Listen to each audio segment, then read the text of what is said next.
Hello? Ah, there you go, that works.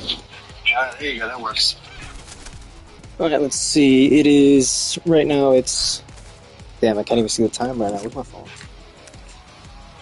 my phone? Where's my phone? Great, I don't got my phone. The one time I need my phone, oh, I'm big dumb. It's 6:59 p.m. It is 2 days before season 2, I think? Hold on, let me check it. We should be season 3 of the Battle Pass of COD Black Ops 6. At this point, I don't even know, bro. This is such an inconsistent thing. Like, what is this? The 6th Black Ops game, and it's technically a prequel to Black Ops 2. And even then, that's weird because some of the events don't coherently connect to that game. What else we got? Oh. Yeah, it's kind of like Red Dead Redemption 2. Red Dead Redemption 2 is technically a prequel to Red Dead Redemption 1. And the prologue and everything. I don't know. Games nowadays, man, they try to make money any way they can. What is it? I'll probably try to stream some Helldivers if I can today. But, as you can see, I got 88% completion. If I could, I would use my other controller, but sadly that controller doesn't have the mic working, and this one does, but then this controller has like a messed up joystick. Like, I don't know what's up with PS5 controllers, man. 1 minute I'm playing and the next the controller just starts overreacting. But anyways, what can I do? Get a new one in this economy? No chance. Alright. But yeah, so far I've been playing the Battle Pass, Prestige and everything. If anybody joins stream, hopefully they ask something nice or say something nice. I think MYT said something yesterday. But yeah, other than that, I'm probably just gonna play for now. Let's see. One of the things I'll say, I really like Nuketown because when I played Cold War, I had this like thing where I would just sit in a corner, just throw smokes, grenade launches, and everything in Domination, or even in Hardpoint. And those were the best matches because they would last longer. Like, you could get so much XP from those matches. But, I don't know. Nowadays, the grind is weird. Because, for example, in terms of Call of Duties, I don't know, man. This Call of Duty is missing something. Like, it's missing a soul, per se. Like, how do I explain this? Well, you can actually tell from looking at the screen right now, actually. For starters, look what operator I am right now. I'm literally, what is it, Mace from Modern Warfare, not even like the new one. This is Modern Warfare 2019 right here. Like, Mace wasn't in the other games. And then what else? Maya on the left has my favorite design. Dude, I don't know. Like, this game, it's missing its own ideals. Like, what is this? Look at this. We got the Panther Mask VIP, which is its own operator. The Masked Worker, another Masked Worker, Masked Manager, Masked Soldier. Oh, so it's Worker, Soldier, and oh my god. I don't know, man. Things are getting weird nowadays. Me personally, Call of Duty is losing its image. Like, how to explain this? It's like, the thing about COD is that it was supposed to be like this. People usually say it's not supposed to be grounded, like it's a game that isn't supposed to be taken so seriously. But then that makes you question a lot of things, like, for example, how much effort they put in the story, how much effort they put in terms of like what they were selling to people, you know? And there comes a point where you can excuse certain things, and then where you definitely can't, because it's like, what are you trying to say about this game? What is up with this joystick, man? I keep spinning. But yeah. Dude, I gotta admit it right now. I've had my Xbox One S controller since 2018, and that thing is peeled and everything. But it will gladly work. But then this PS5 controller Either one of them, because I remember I bought one and then the other. All of a sudden now it's just like messed up. Like, what do you mean? It's ridiculous. I can't even throw like a grenade properly on this thing. Like, what am I even shooting for? What else can I say? In terms of multiplayer, like this game, I can tell you this right now. There have been points where the matches are either really one-sided and I'm winning or the other team is winning. Or there have been moments where the game is just so like lost. Like the minute we're playing, there was one time where all these players left and it was just me. How do I show you the scoreboard? I was one of the players, right? 3 players versus 10 players, spawn camping us over and over, and I was like, I should leave, but then also, what else can I do? I need that XP, you know? And then it's annoying. Like, what was the point of this? What else? What can I say about the multiplayer? Guns, inconsistent.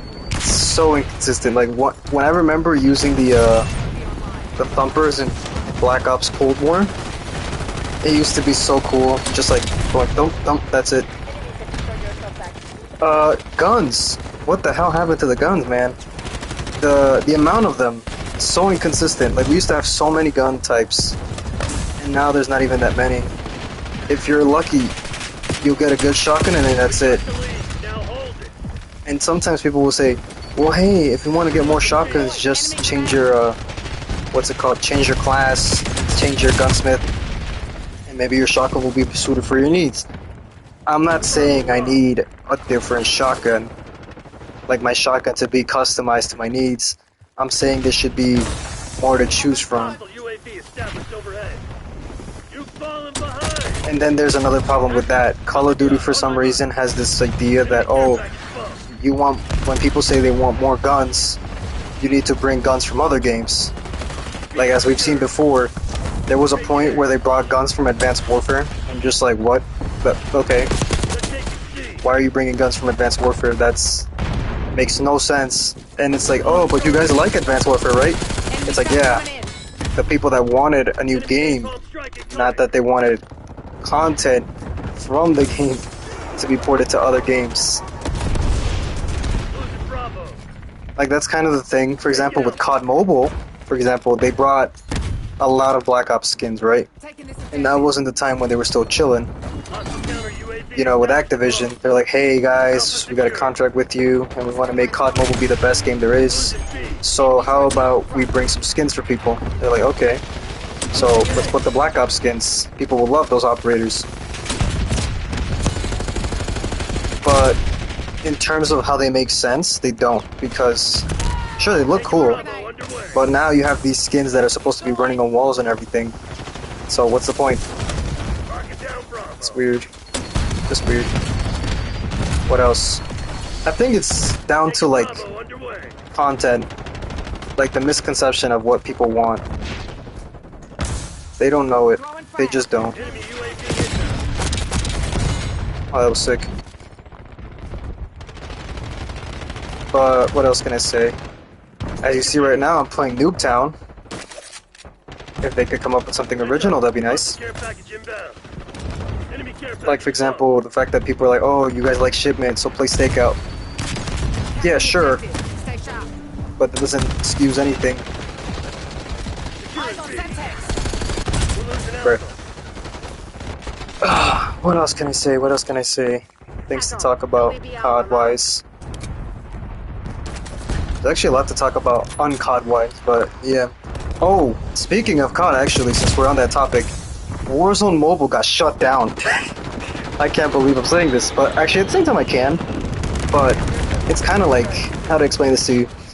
If I had a nickel or a quarter for every time that a game of a beloved franchise, multiplayer franchise that I like, got shut down just after like less than a year of being launched, I'd have two of those, 2 quarters or 2 coins, which is weird that it happened more than once, but fascinating nonetheless. Because tell me how Apex Legends, right? Apex Legends Mobile was such like a crazy hype thing. They were like, oh my god, guys, check it out. We're gonna get COD Mobile versus Apex Legends Mobile. COD Mobile's gonna go, blah blah blah blah blah, right? And then what is it called? When that came out, it was hype. Sure, we had a new map and everything. We even had like a smaller like multiplayer mode because they knew people would not play it for the battle royale, and that's it. Like, there's only so much you can play of battle royale, and then people will play it. Like, they will stop eventually. Like, there's a certain mode you gotta chill out with. For example, before PUBG Mobile, before COD Mobile, before all that crazy stuff, there was a mobile game that I used to play called Rules of Survival, right? And it was basically PUBG. There's no doubt about it. It was just bootleg PUBG. But it was so fun. I remember the first few times playing it. There was barely any microtransactions. I think there was like some microtransactions for just like what's it called? You know, regular skins, I'd say. And that was it. It was normal. It was just a... And it was pretty humbling at the time. All you had to do was just like earn coins. And that was it. And you would get like supply boxes, and you would be so hyped for the simplest thing. You'd be like, oh my god, I played these many matches and I got these many coins. And oh my god, I got these skins, man, it's so cool. And at some points they started doing like Christmas events, so you would be hyped to get like Christmas Santa hats or stuff.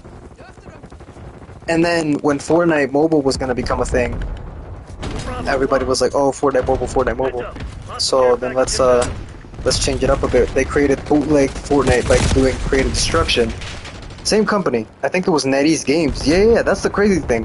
NetEase Games were the ones that made those games. But what is it? That happened, and the game launched and everything, and people thought that it would affect Fortnite. But fun fact, it actually didn't affect Fortnite as much as they thought. It was their own actions that affected it. But now you're asking yourself, how does this connect to Apex Legends Mobile? Well, Apex Legends Mobile, when it came out, or at least in the beta, it wasn't perfect. It never was. I'm gonna say that right now. Apex Legends Mobile was, I wouldn't say a disaster, but it was very annoying to play at first. Like, I remember the amount of like frame drops and the way it looked. It was something else, man.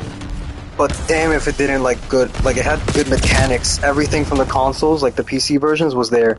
It was really fun. People were like, oh my god, I can't wait to play this and that. And they were like, oh, play bot matches and stuff. Like, I remember they started off with like search and destroy and everything. They had their own modes. But there's a problem with that. What about the Battle Royale mode? The main thing that made Apex Legends Mobile so... Apex Legends itself actually more popular. Well, it was fun actually, believe it or not. The traversal was good. If you had Pathfinder and everything, they made sure of that. They made sure that people could like have good running speed and all that. And what is it? But the issue was keeping people's attention. So the best they could do was not only just adapt stuff, they were trying new things. Like, for example, one of the things the Apex Legends community right now, I think I've heard of, is the fact that they wanna get the operators from the mobile game. Because believe it or not, to keep Apex Legends popular, they did a thing, right, where they would launch operators solely for the characters or legends, solely for the game, for the mobile version, and it was kind of cool. Like, for example, you know how Wraith was a thing? Well, the version, one of the operators that they launched for that game, not operators, what I keep saying, oh my god, too much COD. One of the legends that they launched was this guy who used the same abilities like Wraith, but he could get a, what's it called? He could go back in time to where he used to be. Nowadays, COD Mobile does that as well. Like, they're like, hey, here you go, instead of using a ring, you have to put a tower down. But it was such a cool concept. It was like, oh man, he can do this. He can go back in time where he was. And depending on how good you were with this, you could use the slipstream so fast, and you could cover like good distance from your teammates. You could be reviving them or anything and even go back. It was such a fun concept. But what is it? That wasn't enough. So they started putting microtransactions like any other game. Like, you should have known this was gonna have microtransactions because of how it is. Like, these games, mobile games, that's one of the reasons why people get put down by mobile games. It's the amount of microtransactions you need to complete things. What's it called? That happened. So they started adding battle passes and stuff. And the thing was that if you wanted to get a battle pass, you had to buy their currency. And then sometimes if you didn't play the battle pass in a certain period, you wouldn't get the legend for that season, which is also kind of stupid. The legends would be tied to that season, so you would miss out on that season's legends, which is kind of dumb. But yeah, what is it? It was sad that they did that strategy. That's never a good strategy for your business. Like, you want to keep people up to date on your content in their own way, you know? Like, if you want to keep people's attention, keep the operators there, but also have a good way of obtaining them. Like multiverses, for example, everybody was like, oh yay, I'm gonna get to be able to play a Scooby-Doo and everything, but then getting the characters was whack. It was just terrible.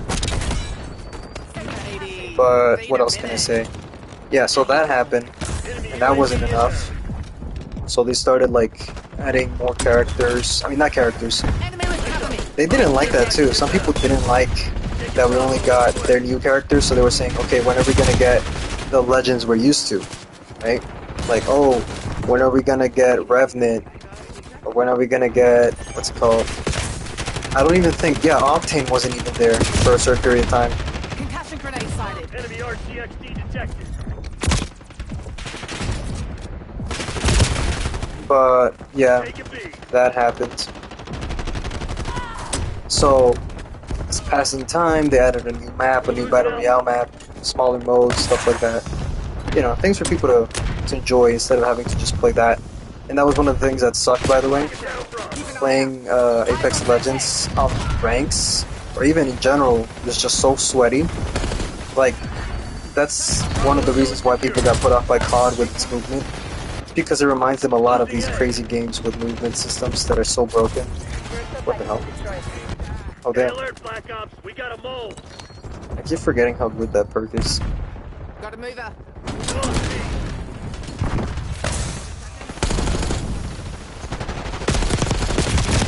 Right. What else? So yeah, Apex Legends Mobile eventually launched another character. You know, the regular characters from the game. But then there was another character they launched that was this chick who had like a drone that she could use to, what's it called? She could create these like walls to distract people. So you couldn't see anything, but they could. It was fun. And then, what is it? You could do that, but there was something missing to the game. I don't know. I don't know if it was like they were... Maybe it wasn't just them. There's something to it that was missing. Like, the amount of interaction that game needed was way more than what was given to it. So, eventually they announced a shutdown. And I think it was like May of 2023. And it was crazy. Because there was a video, right, of a guy in a VR OST suit. He said the following, he's like, hey, you think your luck is bad? Just remember, there's this guy who spent $1,000 on a video game that shut down in a year. Like, I'm not kidding when I say this. Apex Legends Mobile launched May of 2022 and then shut down May 2023. It lasted less than a year. Not even, because when it shut down officially, I don't even think it closed in May. Like servers and everything. And then again, maybe I might be misinformed, but the amount of like time I spent on it, free-wise, was kind of sad. Like sometimes I do regret having like grinded everything for that game. And then what is it? One of the things that I will say this right now, the day you know the game that you were playing is bad is the matching times. Because one of the things, sadly, that games rely on a lot nowadays is bots. For two reasons. One is because they want to fill the player counts, and two, because they want to make it easier for their like quests or missions. And in this case, that didn't go well for them. So, yeah, I say that was one of the sad things about this game. And yeah, so how does this connect to Warzone Mobile shutting down? Well, get this. I don't know what happened, but my theory goes as follows, right? We're losing Alpha. So, COD Mobile was like a crazy game in 2019, October, right? When it launched, people were like, oh my god, I'm finally going to play COD. It's going to be crazy, right? Some people grew up with COD and they're thinking, I'm going to have COD on my phone. Like, in my opinion, I thought COD was going to be like Pokemon Go in terms of crazy. Then again, that's kind of an overstatement, because Pokemon Go literally people had them going to parks and everything. Like, there's a video of a guy in Central Park just making a phone call, while like thousands of people came to Central Park for a rare Pokemon. But it was crazy, dude. So when COD Mobile launched, it was like a dream come true. You could launch like Predator missiles in the practice area, and everybody was like, oh my, this is gonna be awesome. And don't get me wrong, at first COD Mobile was not perfect. What is it? When I remember first getting the game, I remember they had a battle pass for what's it called? The first season. And it was Ghost from Modern Warfare 2, the original like suit that he wore in Brazil, I think. In the favela map, I think it was. But yeah. They were going there. And it was such a cool suit, but the problem was that the battle pass wouldn't display at all. The battle pass like wouldn't display your character. For example, I asked my friend once, he was playing COD and I was just playing it like free. He was like, "Hey man, look, I got the battle pass because it's Ghost and it's such an iconic character." And also the blueprints weren't really good that time. But yeah, he gets Ghost, and I'm like, "Hey, how does Ghost look like in first person, right?" And I kid you not, the entire gimmick around COD skins, even the one I'm wearing right now on the screen, is that you will never see their faces, or you will never see their heads or anything. All you're gonna see is their hands, right? So the simplest thing is to at least make sure that the skin you're wearing works in game, right? And I kid you not, none of the skins were working at all. Oh wait, hold on, gotta check this. Blast trap, shotguns, okay. Real quick, let me change my loadout.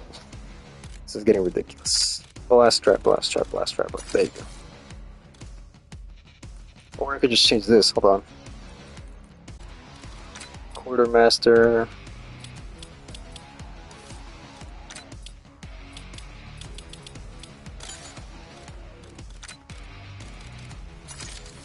Yep, there you go. 2 RPG weapons or launchers, and 3 specials. And one of them is locked behind leveling up or a paywall. Because hey, you want this? You want this gun? You know what you could do? You could purchase 2 blueprints for it. Guess what? F you, give me money. Literally, like Angry Joe said. I can't believe it. But what else? Yeah, Warzone Mobile, man. The thing about Warzone Mobile was that it was supposed to be like Fortnite Mobile, right? Imagine, you would have been able to play at the time when Fortnite came out, in its peak 2018, right?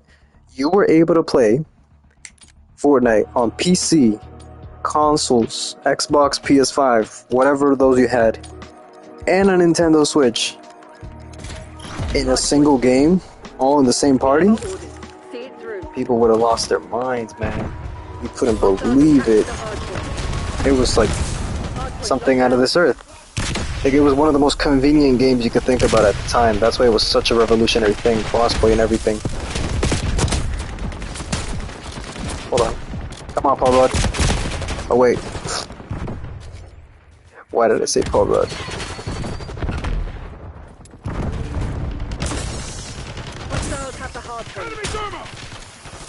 What is it?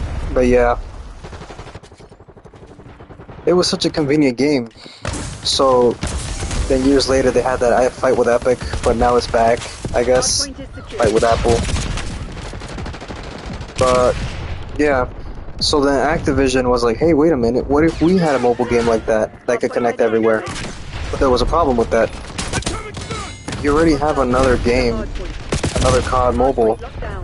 So, what would be your main gimmick, right? And they're like, hey, wait a minute.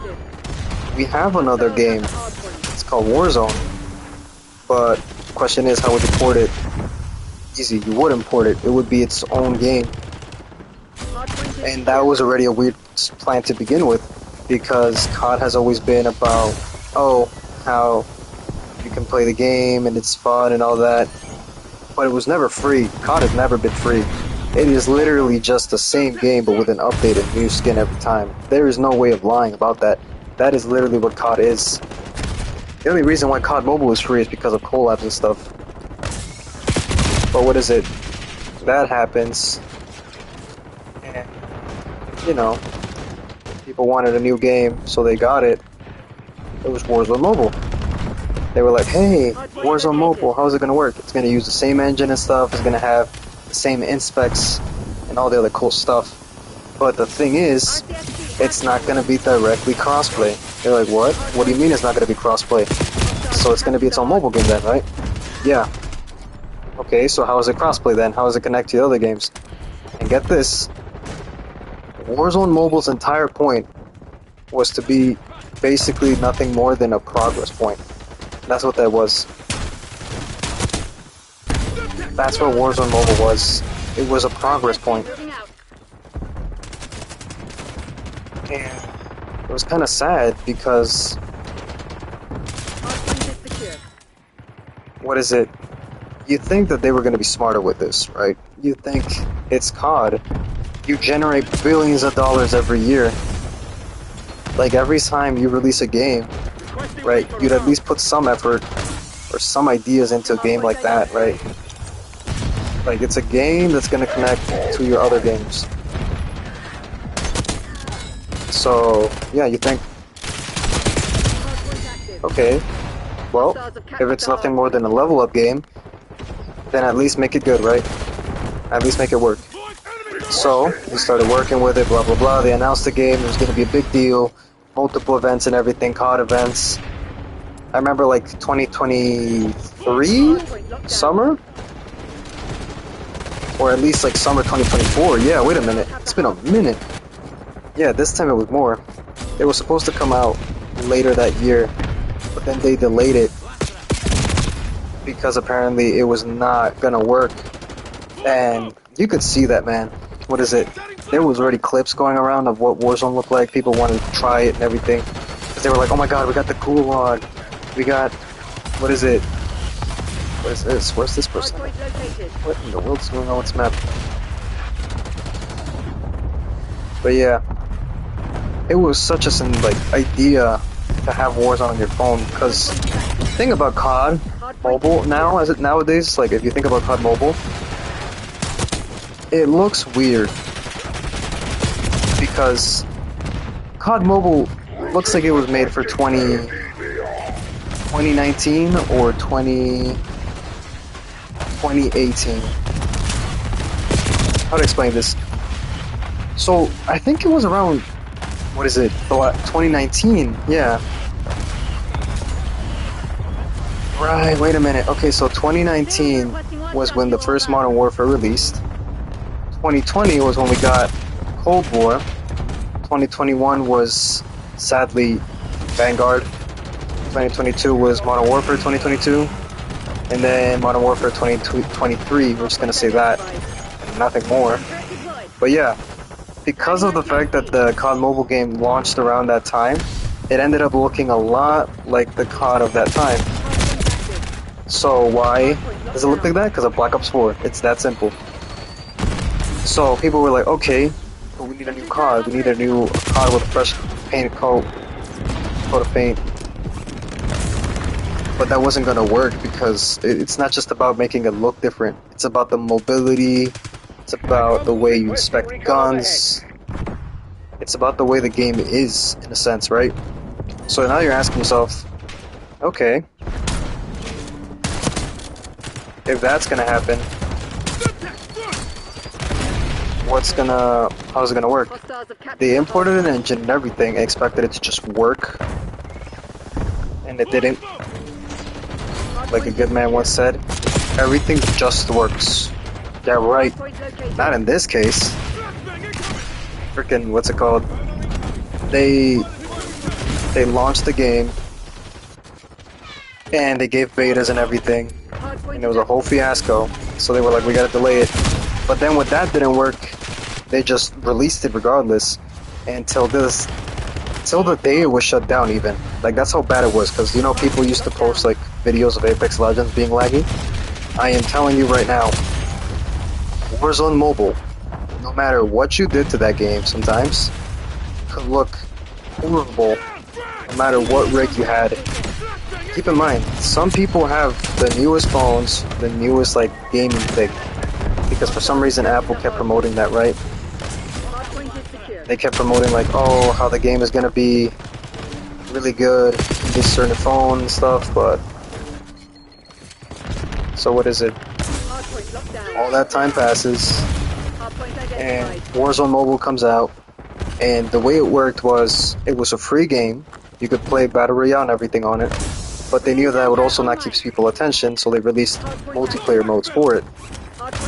And that was also a terrible idea, because what do you get? You get people who basically came for one thing, and it was to just use it for grinding. It was literally what Warzone Mobile was. If you had the mobile game, it was nothing but grinding. You wanted to level up your battle pass? Here you go, level up the mobile version. You wanted to, what is it? You wanted to see how, like, Warzone Mobile would look like? There you go, that was it. It was nothing more than just something for your hands and eyes to entertain yourself with. Warzone Mobile was not a working game. If it was considered a working game, just show them clips of the game how bad it could crash. That's it. And yeah, every day there was complaints about the game, to the point where we are now. Warzone Mobile is shut down. It is shutting down. Like, they announced it. No more updates, no more nothing. Like, right now, if you go to it, you can see that there's like the battle pass and everything from what I'm currently playing as. But it wasn't made for this game either. A lot of people were complaining about that too. Oh no.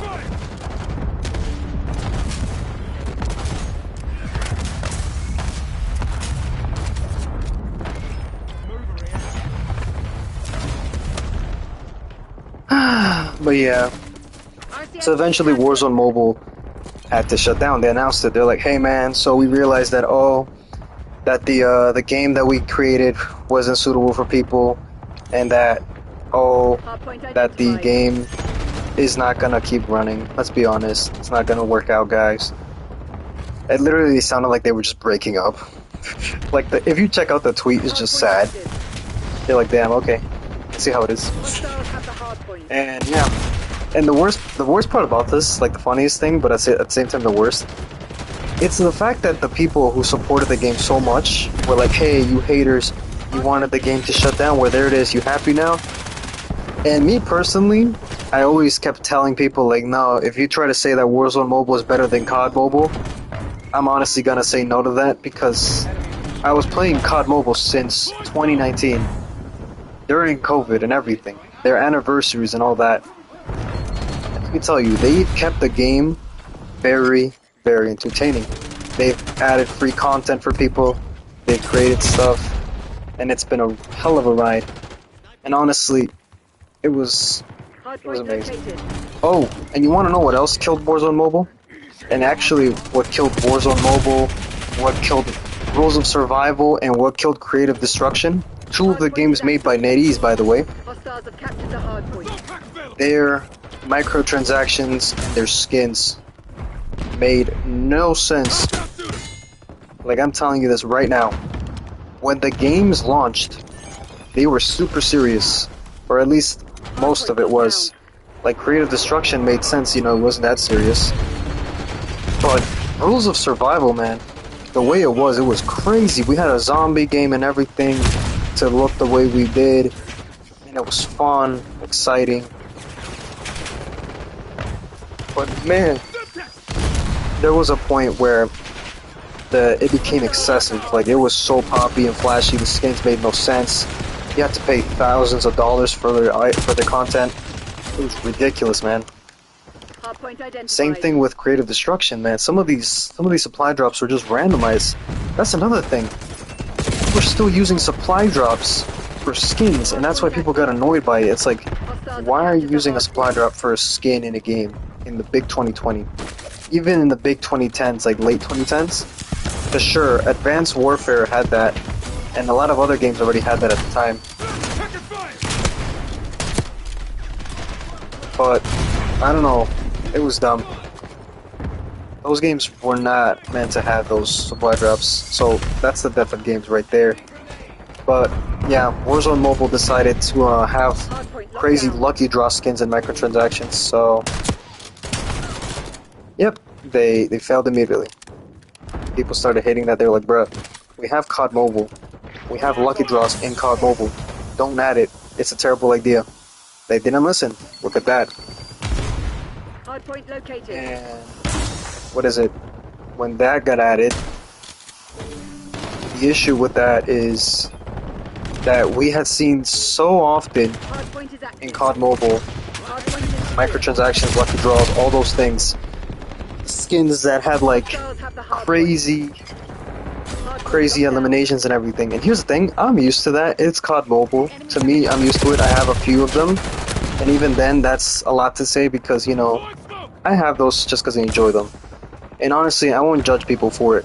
But I understand that people that don't like it, like, they need something to keep them playing, at least for those who don't have the battle pass or anything, free content, right? Like, you want to come in and play something that feels new, but at the same time, that also feels like you can just jump in and get used to it any minute. And guess what? They couldn't do that either. Because Warzone Mobile decided that the first thing they wanted was just to make skins for money. So yeah, there you go. Warzone Mobile ended up shutting down, not because of haters, but because of terrible management, terrible teams, terrible microtransactions, terrible handling of everything, dude. They didn't know what they were doing from the beginning. They did not know what they were doing from the beginning.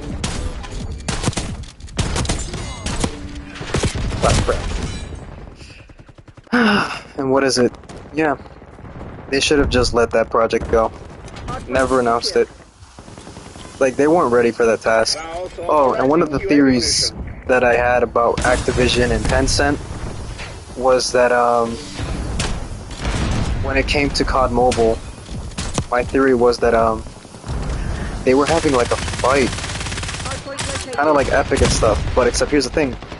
Fortnite was owned by Fortnite, and that's it. By Epic, and that's it. Not by Apple, not by anybody else. That port of the game was that port of the game.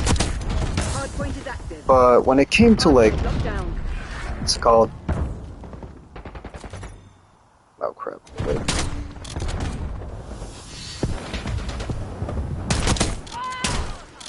Well, when it came to COD Mobile, there was ownership of two different parties involved in that game.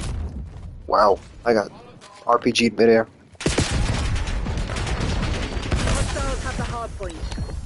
Hardpoint is secure. And Hold the line, Crimson. that This is ours to that lose. game was like shared ownership. So Activision wanted to put their hands in the water. They didn't want to dip their toes in. They wanted to go all in on this. And look how that got them. They wanted full ownership. They wanted to be greedy. So there you go. Hardpoint identified. Now, this is what happens when you try to make your own mobile game and you don't know what you're doing. Hostiles have captured the hardpoint. RCXD moving out. Hardpoint active. And yeah, that shut their game down. So yeah, in a few days we'll probably never see Warzone Mobile again. They won't update it. They said they'll have it in people's phones, but one of these days they'll shut down the servers for that too. Since it's not even its own game. It's not connected to anything else. It's just an extension. It's like that little thing that everybody just has around.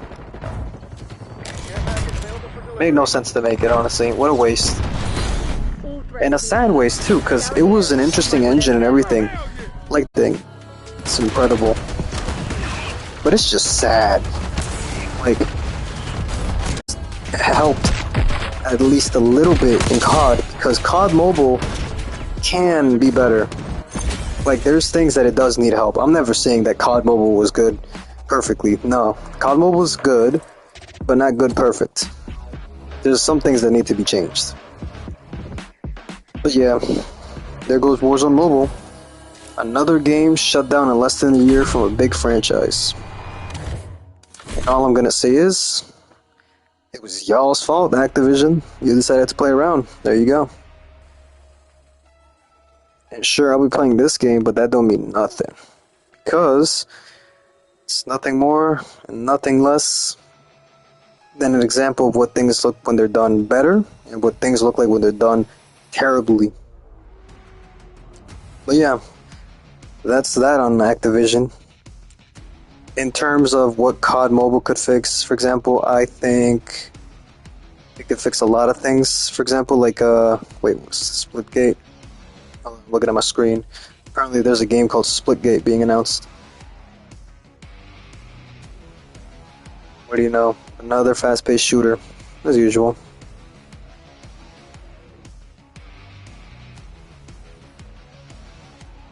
But yeah, COD Mobile, for it to be fixed, I think what it would need is, for starters, graphics change. It needs a huge graphics change. Like, the way it's been looking for the past few years is the same.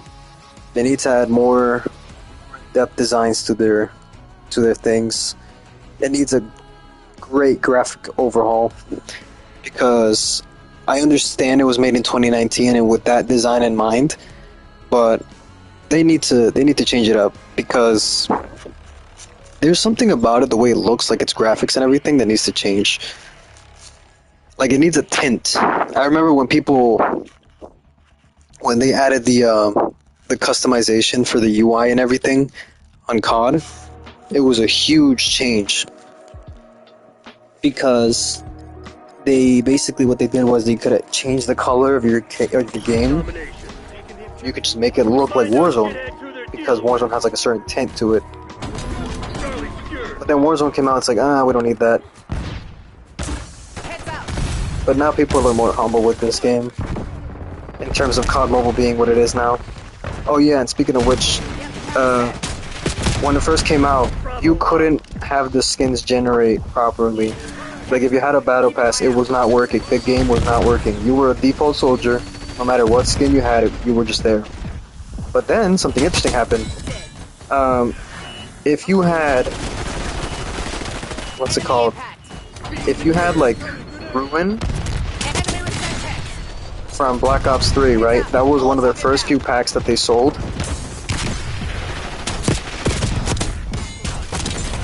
They basically sold this pack, right, where you could be the operator Ruin, but he had a camo, like a camo design on his skin, and it was cool.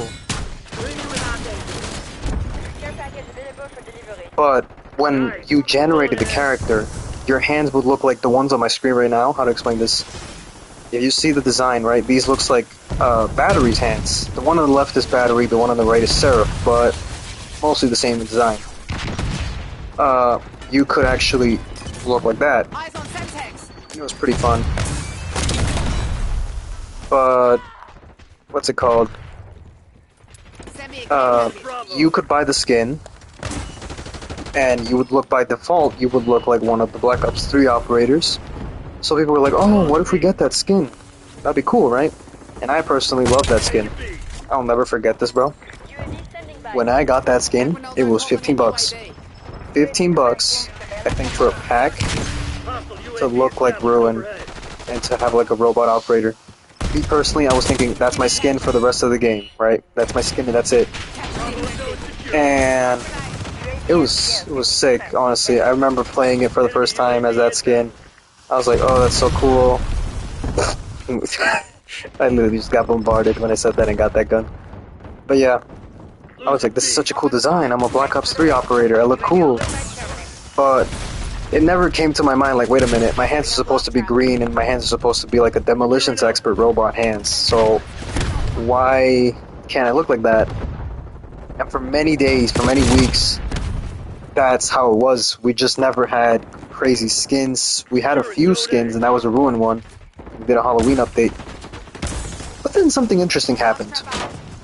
See, COD Mobile had an update around like November or December.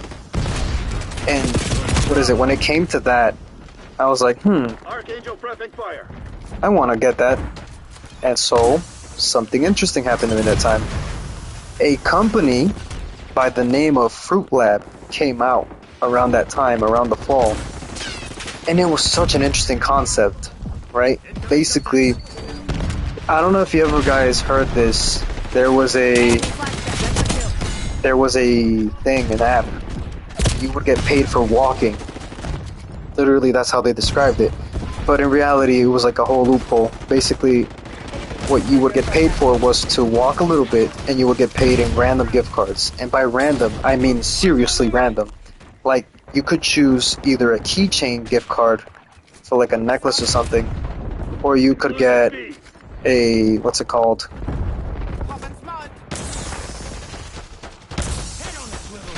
You could get a, like a coupon for a restaurant nearby, stuff like that, right? And it was mundane things like that.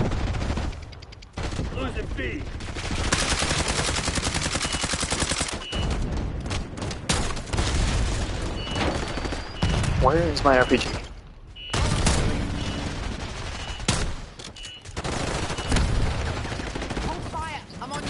Oh, what is it? Yeah, so you can have that battle pass thing. Not battle pass thing, my bad. Hold on. Let's look at my topics here. But you could get the, what's it called? You could get gift cards from it and everything, but it wasn't cool, right? Like, you would just pray you get a good thing for once. That was it. It was like the most mundane thing, mostly for track runners and stuff. But yeah, so around the fall, a company called Fruit Lab launches. And Fruit Lab was basically all about gaming.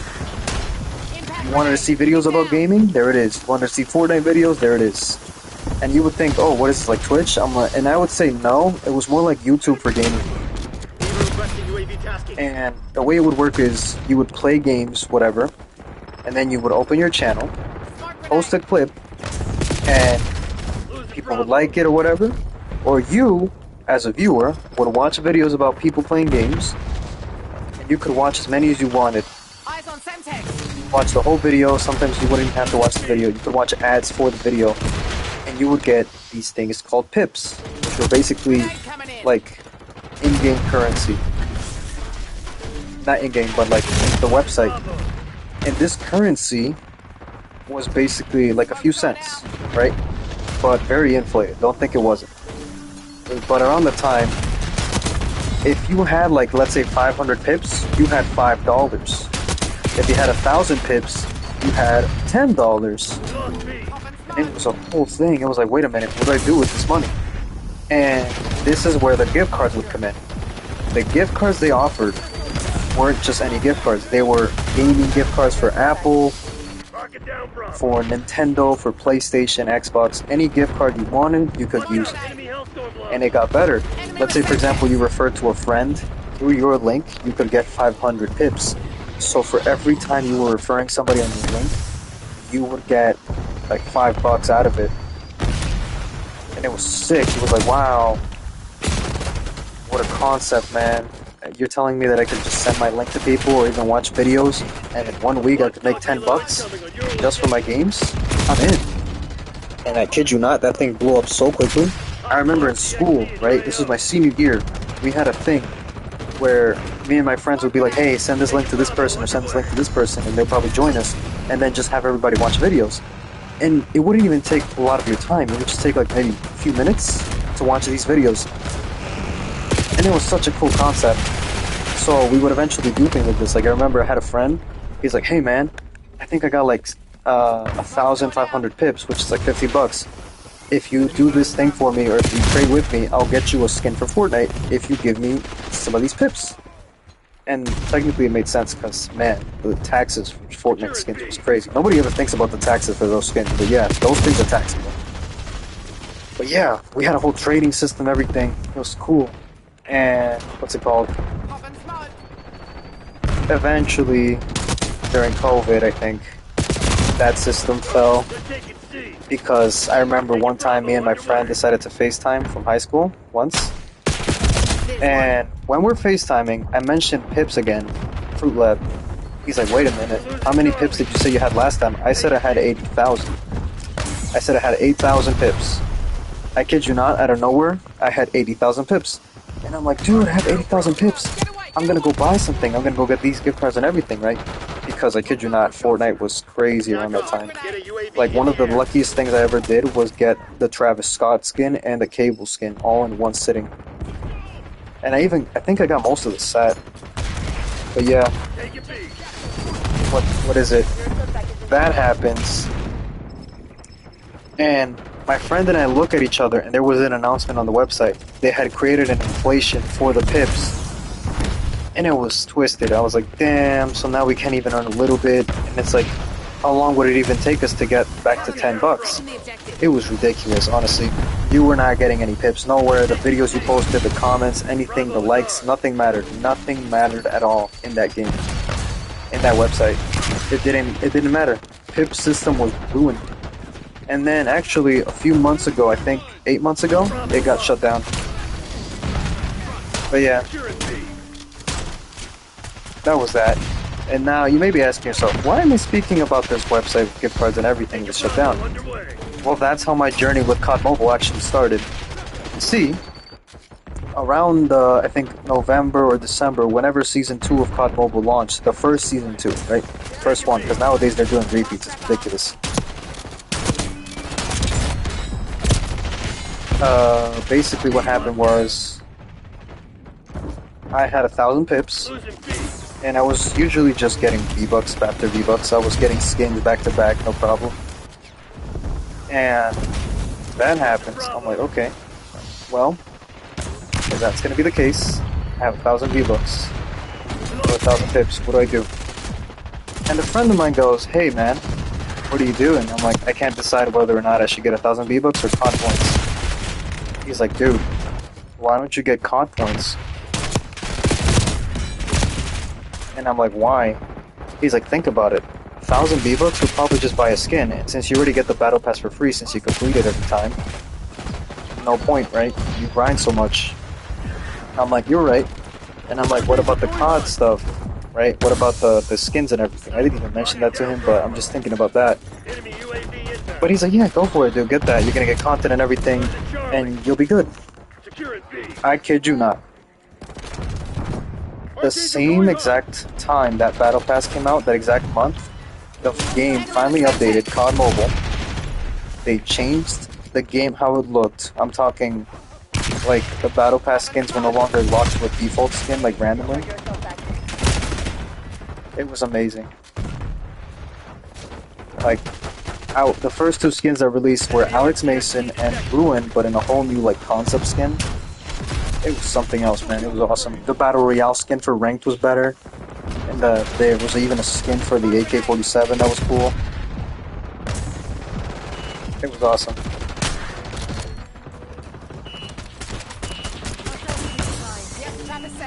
It was something else.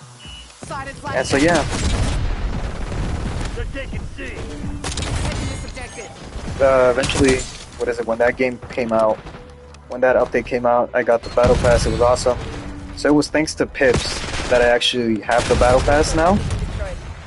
Like that's the reason why I've been able to play COD Mobile every single update, and why I get the battle pass and talk about it sometimes. Okay. But yeah, it's one of the greatest things ever because COD Mobile hasn't. Honestly, they haven't missed. Like I can't complain too much because I get them for free.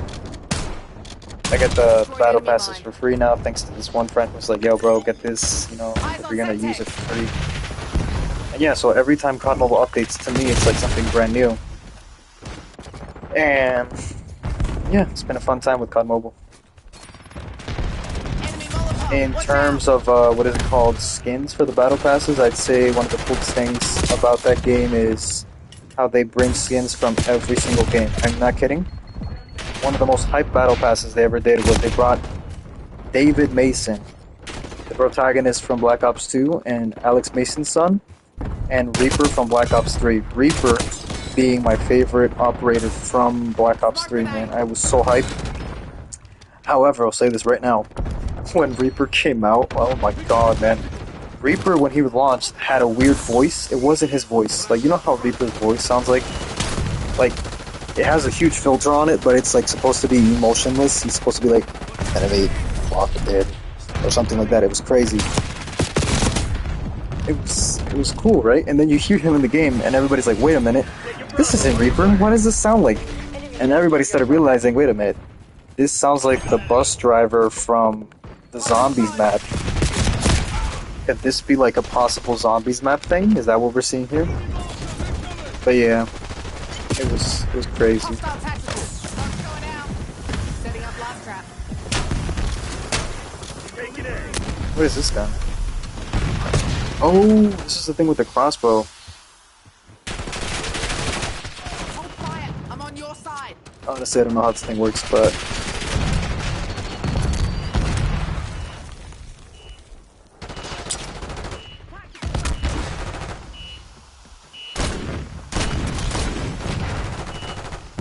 But yeah, what is it? Okay, yeah, a lot of free content. They've been bringing skins from a lot of the games, but sadly something weird has been going on where they start making their own original skins. And I know what people are saying. What do you mean their own original skins? Why is that a problem, huh? Dude, some of these skins that they make are weird because they don't make any sense. Like, for example, they dressed up David Mason once in a gala costume. Like, there was some cool skins, right, that are interesting. Like the Cyborg one. That was one of their first skins that did something cool where their body character was like super modified with cybernetics. But it's weird, honestly.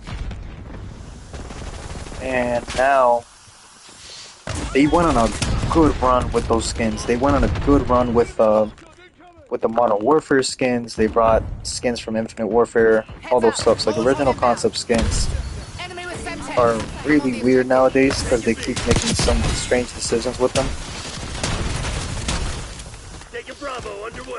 So hopefully we get more of those, but I've been seeing that lately we are going to get more original skins. Like, for example, we're getting Black Ops 3 Kitsune from the Battle Pass of Cold War. So that's pretty good.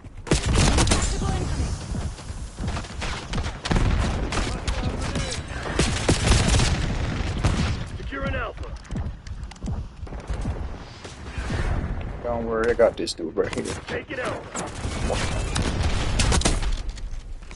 Just tank. Did you just tank my grenade? Come and get it. Oh. Yeah, I probably should have kept my distance from that. Smoke's going out. I hate dudes that just sit up there. Come on, man. What else? What else? What's another topic I could think about?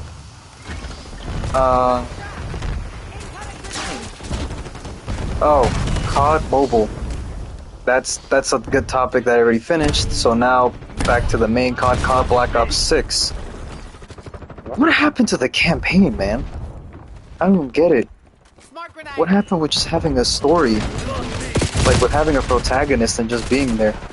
Like, I thought originally we were gonna get, like, Frank's new, like, protege character that they kept mentioning. I was like, oh, he's gonna be the character, cool, cool, cool, he looks chillin' and everything, he's all cool. And then, no. He ended up just being a side character. He's a cool character, but a side character nonetheless. He's like literally sidelined for our character that doesn't talk. But what is it? It's a weird decision because technically the game takes place between Black Ops 2 and Black Ops 1, and yet it's called Black Ops 6, and then we have skins from Modern Warfare, and also we have collabs that make no sense because some of them weren't from that year, and we have futuristic guns and designs. I don't know. The campaign went on a complete nosedive. All of a sudden we started doing zombies in the campaign. Like hallucinogens, it made sense, but then we started fighting this chick for her memory. Apparently we were like dissecting her mind, like breaking her conditioning. It made no sense, man. Like the first few missions were cool. They were like, oh my god, we're gonna go see Adler. And then we're gonna go see, what's it called? We're gonna go see this guy that's related to Adler, and no, they blamed Adler for everything. Where was Adler and all this? He was blamed for it. It wasn't him. And the campaign was gonna be so much fun. Oh my god, we're gonna have these. There's even like a crazy open mission that we have again, right? Where we bring back Park from Cold War. But even then, it makes you beg the question, what's going on with this, man? Oh, by the way, if anybody ever asks you why Cold War, I will say this right now. Why Cold War or why Black Ops 6 would be considered better than Modern Warfare 2023? Easy. I'm gonna give you right here an example. In Modern Warfare 23, you, the player, barely will ever hear music and will have these annoying missions where you're playing inside Warzone maps, right? But then, in Cold War and in Black Ops 6, you will have missions where you're playing with your teammates, right? And even in the open missions, you're gonna play with teammates and everything, and it's gonna be fun. But in Modern Warfare 23, they give you these missions where you're by yourself to complete an objective in a small minimap. It felt like an extraction shooter. There was no campaign for Modern Warfare 23. It was just random side bits here and there, and if you were lucky, you had a teammate in some of the missions. And then what is it? In 2022, people were like, oh, they're afraid of killing off characters. There's no stakes in the story, and it's just missiles. It's just missiles. In the first Modern Warfare like remake, it was just it was chemicals, and now it's missiles. What is it in 2023? It's chemical missiles.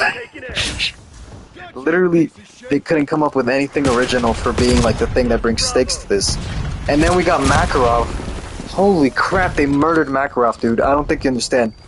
Makarov is not the same Makarov we got from the original game. Like, I understand everybody's supposed to say it's a remake, it's supposed to be a new game. We're gonna get a Makarov and everything. It's gonna be fun. He's gonna be in the back of the game. He's the main villain. That wasn't the main villain. That was a pariah. That dude was like, for Mother Russia! Russia!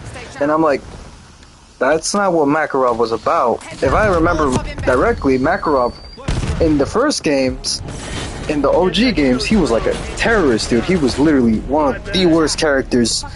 Like, not worse as in like, oh, he's badly written. No. He was a villain, bro. He was going up for everybody. You were in his way, he was gonna kill you. He would use you as a tool. Literally, the most iconic, controversial mission for Modern Warfare, not for Modern Warfare, for, what's it called?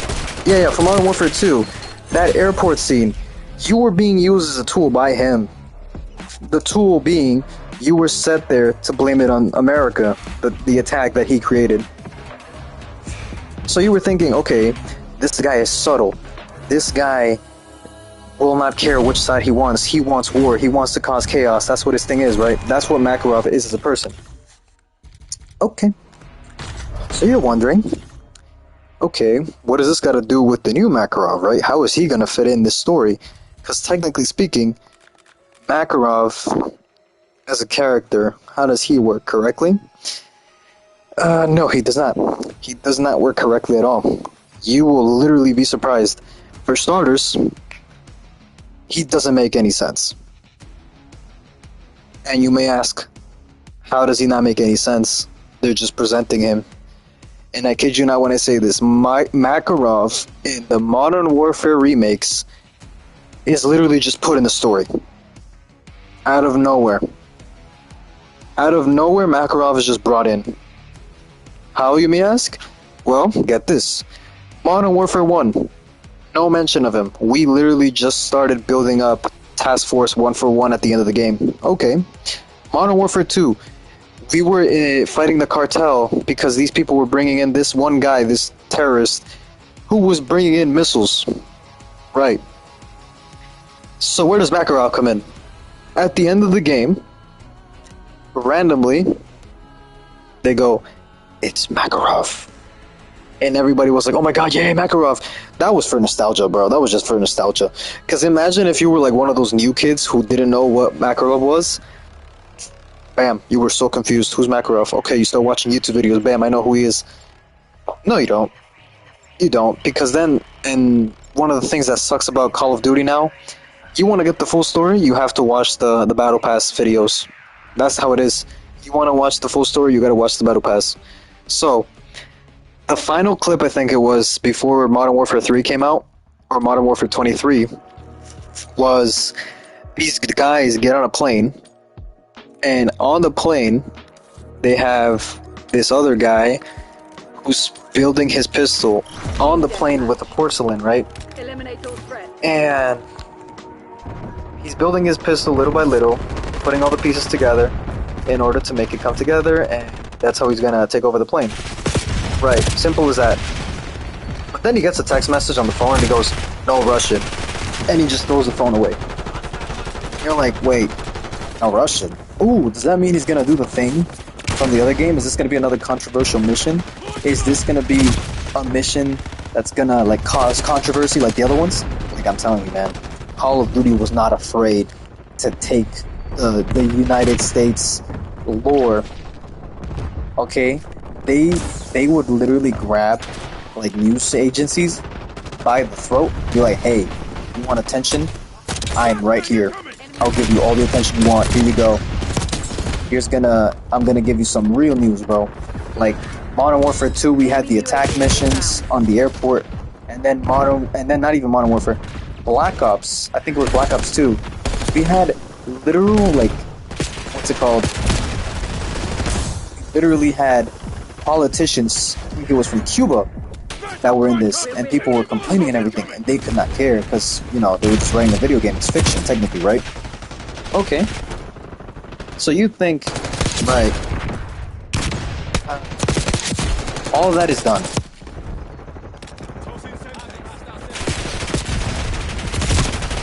That is all good, right? So, you're thinking now, what does Modern Warfare 23 have to do with no Russian? Because they put that in the trailers, they put that in the teasing trailer for the game. And people are like, okay, so if that's in the game, what's next? What's the game gonna be about? Out of nowhere, you go and start the game by breaking out Makarov in the prison. And he's supposed to be like this subtle character, like, oh, he's mysterious, he's sitting in the dark. Right. We're going into good tones. Okay, good. I like that. He's supposed to be like this guy. Can't expect to see coming. He's planned it all out, right? That's what Makarov usually has always been. But not this time. Out of nowhere, you break out of the jail, and you just like, you know, break out the jail. Simple as that. And I wish I was joking, but that's how every mission is going to be. That's how every Modern Warfare 23 mission is going to be. So, you break out of the jail, and you're thinking, well, What's his stick gonna be? Kid you not? First thing he does is just kill one of his soldiers, and you're supposed to think, oh, he's evil. He's evil because he killed the soldiers. No, duh. That's a stereotype that every other game has used already. Move on. You want to establish Makarov as a character that's messed up? You have to make a twist that's properly built up and tension. Because, for example, when we first see Makarov, we actually... There's theories that we saw him in other games, but the way I saw Makarov first time was through that mission in the airport. It was wild, because he sees you and thinks, oh, I know what you are. This isn't the message. This is the message. And he shoots you in the dome, and you're like, damn! What just happened? And then his final words are like, the Russians are gonna realize that it was the Americans that did it. You're like, wait a minute, what? And then all the mission with Shepard and everything, and you realize a twist, and bam! He was planning everything. He was playing us from the start, like a fiddle. So you're thinking, okay, if that's what the original Modern Warfare games did with Makarov, what is this one gonna do? I kid you not. This whole entire thing for Makarov in the new games was that all of a sudden he's gonna be this big guy who's gonna take over and cause war against the United States with Russia on his side. And you're like, that don't sound right. Because here's the thing. Russia was never gonna be that type of person. In the games at least, right? The president and everything. They were flying away and Makarov was gonna take everything by force. That's how the game built it up as. He was gonna do everything his way because he saw that his country was not going the way he wanted. He was disillusioned. So now you're asking, well, why is he doing it? He's doing it for the country then. Which completely already takes away his motives. He was supposed to be a selfish guy. That's the entire point of Makarov. He's selfish. All that he does is for himself. Like, sure, I know what you're thinking, oh, but he's talking about taking over the West and everything. Yeah, he's taking over the West for his country, not with his country. Difference. So now, he's supposed to be subtle, right? That's the thing about Makarov's character. Makarov is supposed to be a weird guy in terms of how he's written. He's supposed to be subtle, he's supposed to be composed, right?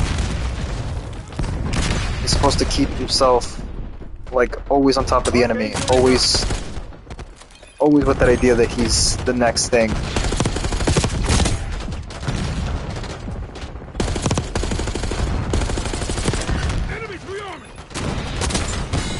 And you're thinking now, well, so he's not well written as a character. In terms of his attacks and everything, one of the main missions that we're supposed to be doing in Modern Warfare 3 was that we're supposed to find out why he's doing all of this. And, well, you realize that he wanted revenge and everything for what happened to him. Where we arrested him later on in the game. For some reason they give us a mission. They give us a mission where we go to stadium. And about that stadium that we go to is also in Warzone. And that's another problem with the campaign again. Dude, the campaign should have been DLC for Modern Warfare 2. For some reason, they kept using Warzone maps. Modern Warfare 3 suffers, I kid you not, suffers from the huge issue of using Modern Warfare Warzone assets. And I mean Warzone for real, because all of these are just from Modern Warfare. Nothing is original, nothing is like changed, everything. I kid you not, it was an import. Like the first few missions you do in Modern Warfare 23 is you go in, I think as either Farah or some other character. Like that's how it is, that's how much it doesn't matter. It doesn't matter. The character you go in as will literally go on a mission, drop in, complete objectives around the map, and that's it. Complete objectives against AI, and nothing more.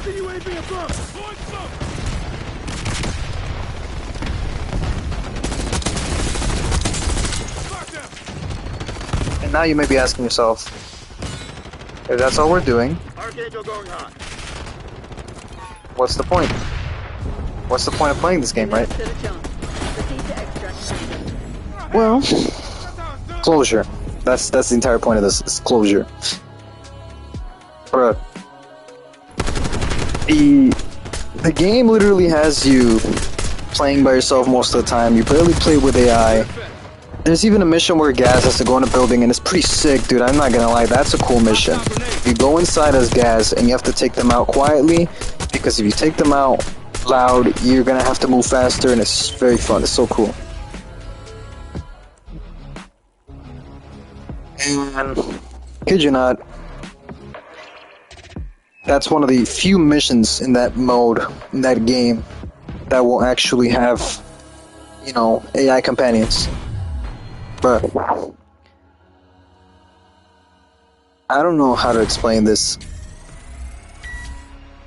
There's no story. There is no story in Modern Warfare 3.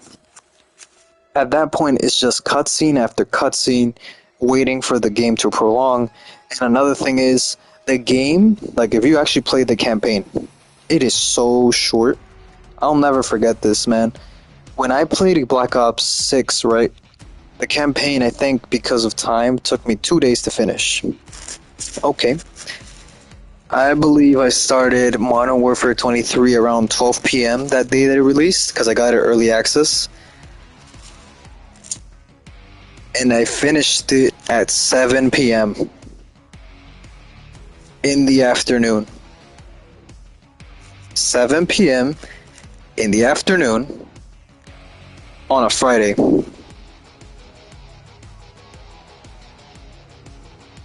It took less than a few hours to finish. And I thought I was crazy. I thought, was that it? Is there another cutscene?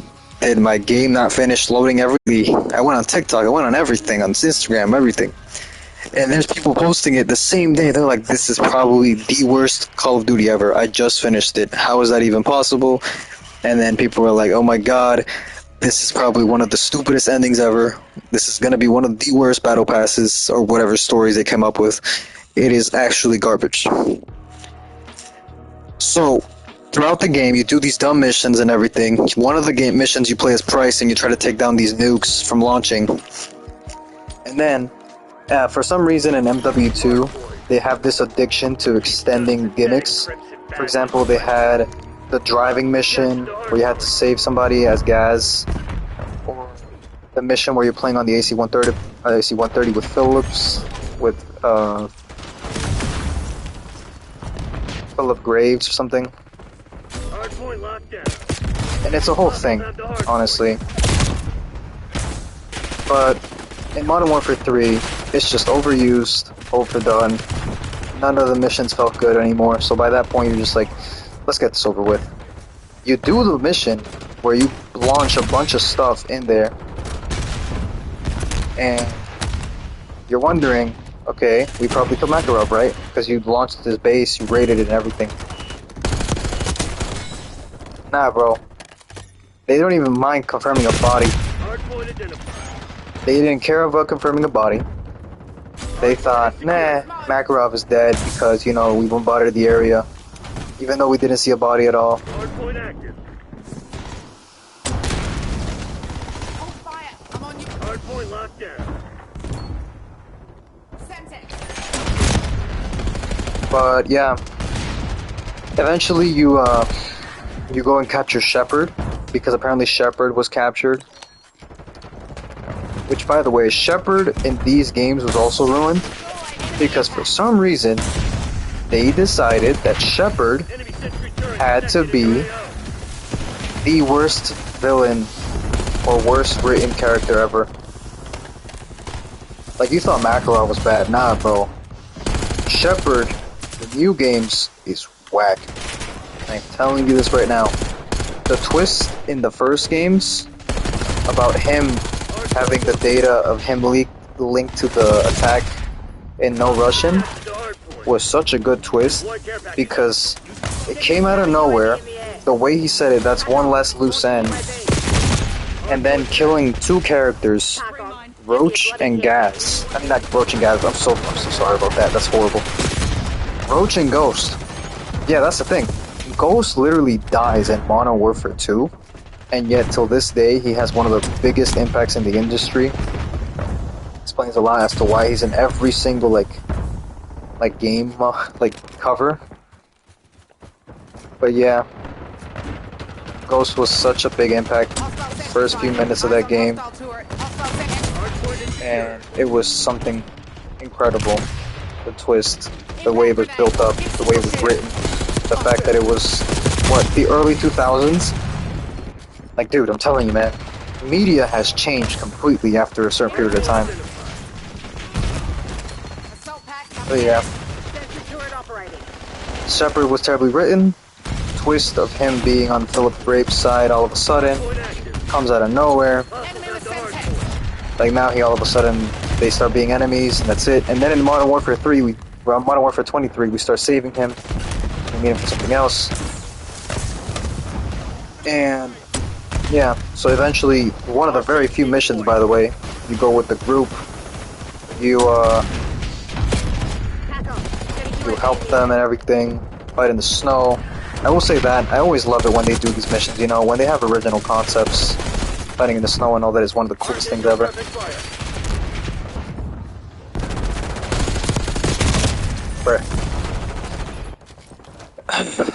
But yeah, that's that on that part. So once you finish that mission, you eventually go later on to the other mission to interrogate. You interrogate two characters. So first you interrogate the girl that's like the hacker who has all his money and assets,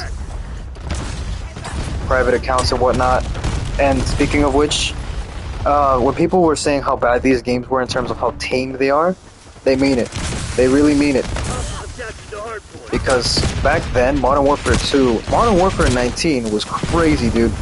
They had you straight up terrorizing people, man. They were crazy. Like, Modern Warfare 19 had you working with the Wolves, like family and stuff, and you were thinking, oh my god, this is horrible. What are they asking me to do? Where do we draw the line here? Where do we draw the line here was such a big line in that game. Like, saying that out, that read was crazy. And all of a sudden you're thinking, okay, how's Modern Warfare gonna do that with the interrogation of this hacker? You know, she is literally working for Makarov. We should probably be kept an eye on. Nope, kid you not. All they do in this scene is they terrorize her by simply opening her laptop and looking at it and be like, ooh, it's your money, right? Your money right here? We gonna take that money. She goes, it's my money. It's my money. And I'm just like, bruh, you're telling me in the same franchise where they had us committing war crimes, all of a sudden they go, nah, you can just, you know, make her sweat with her money. Like, no, bro. You're telling me that's what they're afraid of? That's not what they're afraid of.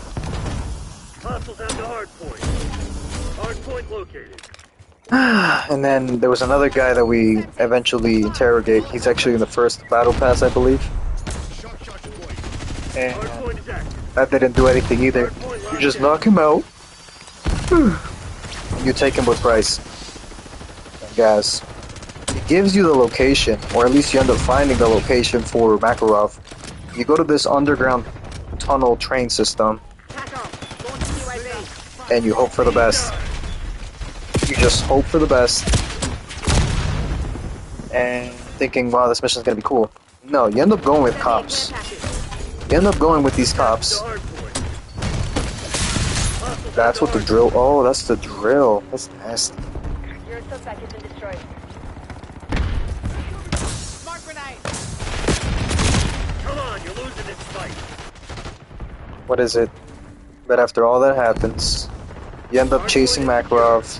He ends up planting a bomb in the tunnel, and you have to defuse it. Bruh. And in the most unceremonious way possible. Out of nowhere, it just happens. Soap dies. No build up, no dramatic music, no slow motion, nothing. Soap dies like a slap to the face. Wet towel. And I don't know who thought that was a good idea to write it that way, but that's how it was written.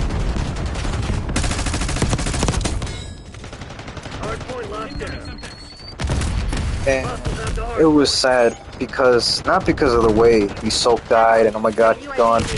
It was sad because it was done better before. A dramatic build-up to a character's death should be properly written. You know, it's like, okay, you want this person to go out, make it look like it's gonna be the worst thing possible.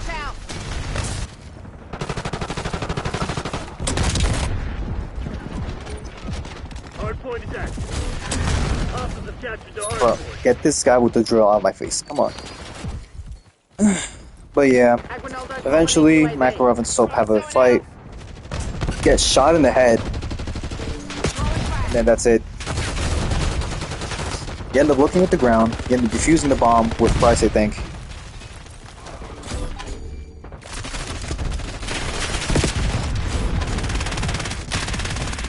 Hardpoint is secure. And it's a whole thing. Price, at the end of the game, ends up killing Shepard. Also in the most unceremonious way possible. You're thinking, if you think I'm gonna beg for my life.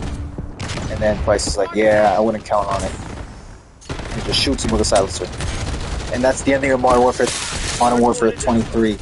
That's the game. The entire game is a bunch of random missions in Warzone maps or in big war maps that they have from the other mode. And then you end up, what's it called? You end up losing Soap. You end up killing Shepard in a random cutscene. And nothing more. And that's all. That's all to it. You think, damn. What else is there? What else is there after this, right? It gets better. It honestly just gets better after this. And by better, I mean garbage. For starters, the guy that Makarov ended shooting in the head, he's not dead. Yeah, that's right. The guy that got shot straight in the dome has a scar on his head, not dead.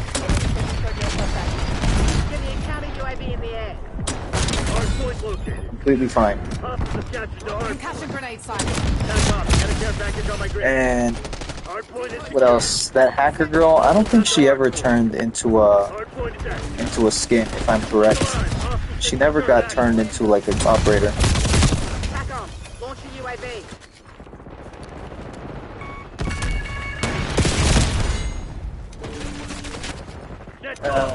What else? The other guy that got like captured, he ended up becoming an operator. I think we also got Valeria again, maybe even Alejandro. Like, we got repeats of skins, we got collabs. The battle pass was random again. You couldn't expect consistency from them. Like, Modern Warfare 3 was just a whatever game. Oh, and it gets better. Modern Warfare 3 wasn't even its own game. What it was is, it has concepts from one game, from the other game, and then puts it all together. We have Warzone stuff here and there. Hardpoint is secure. Enemy napalm strike incoming. Hardpoint out. And Enemy care package. it's just inconsistent. It was a sad imitation of what a game of COD should have been like. And it, to me, is still, till this day, one of the worst on, like, COD-wise especially. Like, the multiplayer wasn't bad, I'm gonna be honest. I had fun in the multiplayer. That's when the multiplayer still felt fun to me. I remember still playing it to like 100% completion sometimes. But it honestly did not deserve to be its own campaign. Modern Warfare 3 should have been DLC from Modern Warfare 2. Had the same graphics, had the same ideals. It was a continuation of a story as well. So it should have just been its own little pack of DLC. Because that's what it is. That's all it is. It's a fresh coat of paint. And that's the worst part about this, is that the way COD was built should have never garnered that much like money for it. Because nowadays we be pre-ordering games, man. We pre-order games so much, and I don't want to hear anything like, "Oh, you say we? What do you mean we? I don't pre-order games." I know people pre-order games nowadays. That's just by norm. Because nowadays, pre-orders is all you get from pre-orders. Is just, oh, you want these early skins? Here you go. Here's an early skin for you. Here's early access. Here's what this can look for this. And now it's just garbage.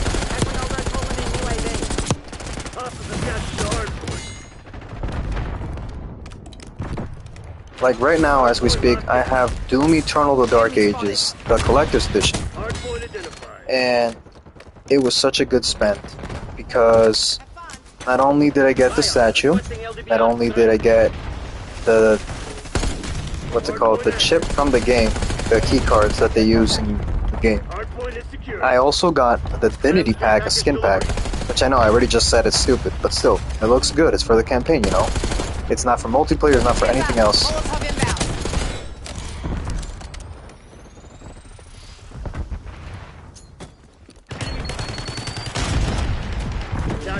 Get a UAV in the air.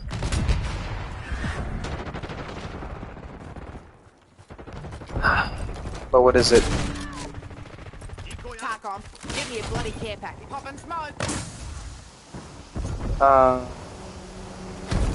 I got the statue, I got the key card, I got the plated thing for my game, my disc. I got the physical disc, which even nowadays is crazy that doesn't get you enough. It's kind of sad. Burn, just tanked my gun. Hostiles have the hard point. Enjoy.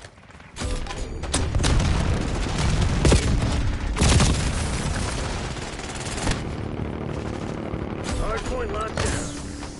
Hostiles have captured the hard point. Ronaldo calling in one star. Hard point is secure. Send me a care package. So, what's next? What's next for COD? I don't know, honestly, what's next for COD. In terms of what we're gonna get. Because right now we're playing Black Ops 6. The theory goes that we're either gonna get an Advanced Warfare game, or we're gonna get another continuation of Black Ops. But it's gonna be modern day. Like Call of Duty 2025. It's gonna be, we're going back to the Black Ops thing, or we're gonna go to advanced, like jetpacks and stuff again. That's the thing. Once you're done with one cycle, you gotta bring back the older cycle. At least that's what these companies do.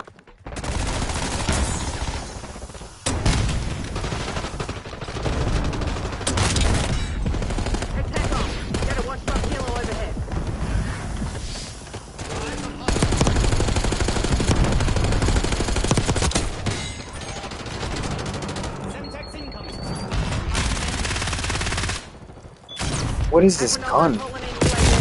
Oi, oi, oi. Crazy SMG. Oh yeah, at least we got Prestige back. Prestige is cool. Everybody loves Prestige. Nobody can complain. Infinite content. Get to be fun all the time. Bruh. Just sitting there prone on the floor. Weaver requesting LDBR strike. Oi. Jack off. Get a care package on the grid. What else? Topics. Oh, how about a digital console topic right here? Might as well be digital, oh my gosh.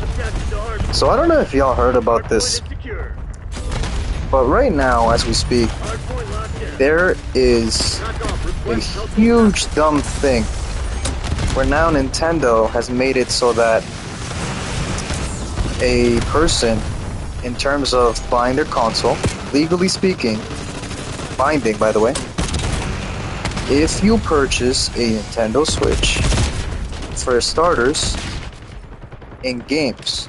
You want a digital game, their price, $80. I'm not kidding.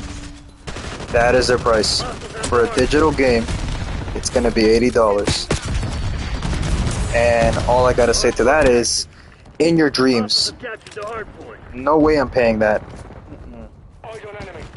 And I know a lot of people are gonna say, oh, but what about this edition and this edition? If you pay this much, if you're gonna pay $100 for an edition of a game, why don't you just pay $80 for any game? You better be giving me something with that game if you want me to pay that much.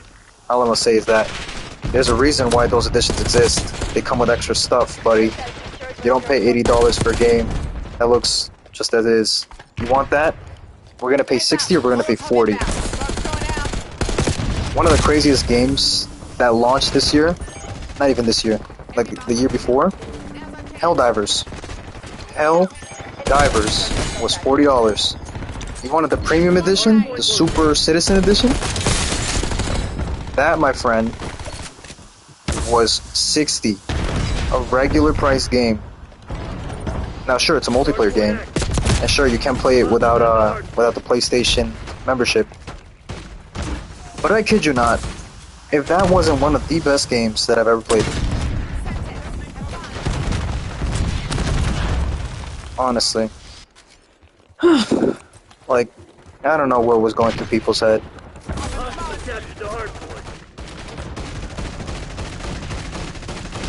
It's crazy.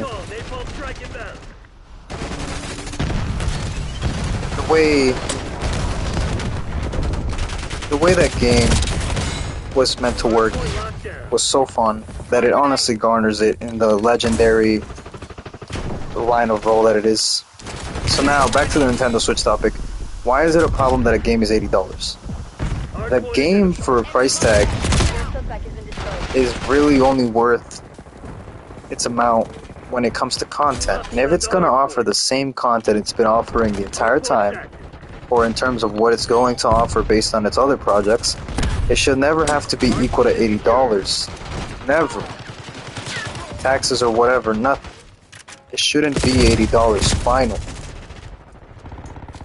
And now you want people to pay $80 for a digital game, and it'll probably be ports. That's the saddest part. It'll probably be ports too, that they're probably going to ask you to pay $80. Like, I think it's Nintendo Switch that's one of the only games right now that still sells old games for the same price for this many years. And now, you're probably guessing, hey, what does a physical cost? Hey, maybe it's less because of the disc, right? Or maybe it's less because of the chip, right? Nah, fam. The price for a Nintendo Switch, did you not, is $90. For a price of a game, $90. You want to buy a physical game? $90. You want a chip that's the size of a keychain? $90 right here. You better have $90, cause cough it up. Oh, and to top it all off, little cherry on top, it's not a game. Now, if you're confused as to what I just said, let me repeat that for you. You're paying $90 for the game, and yet it's not a game. What it is, it's a key to the game. It's a key to the game you're purchasing. It's not a game. It's a key to the game you're purchasing.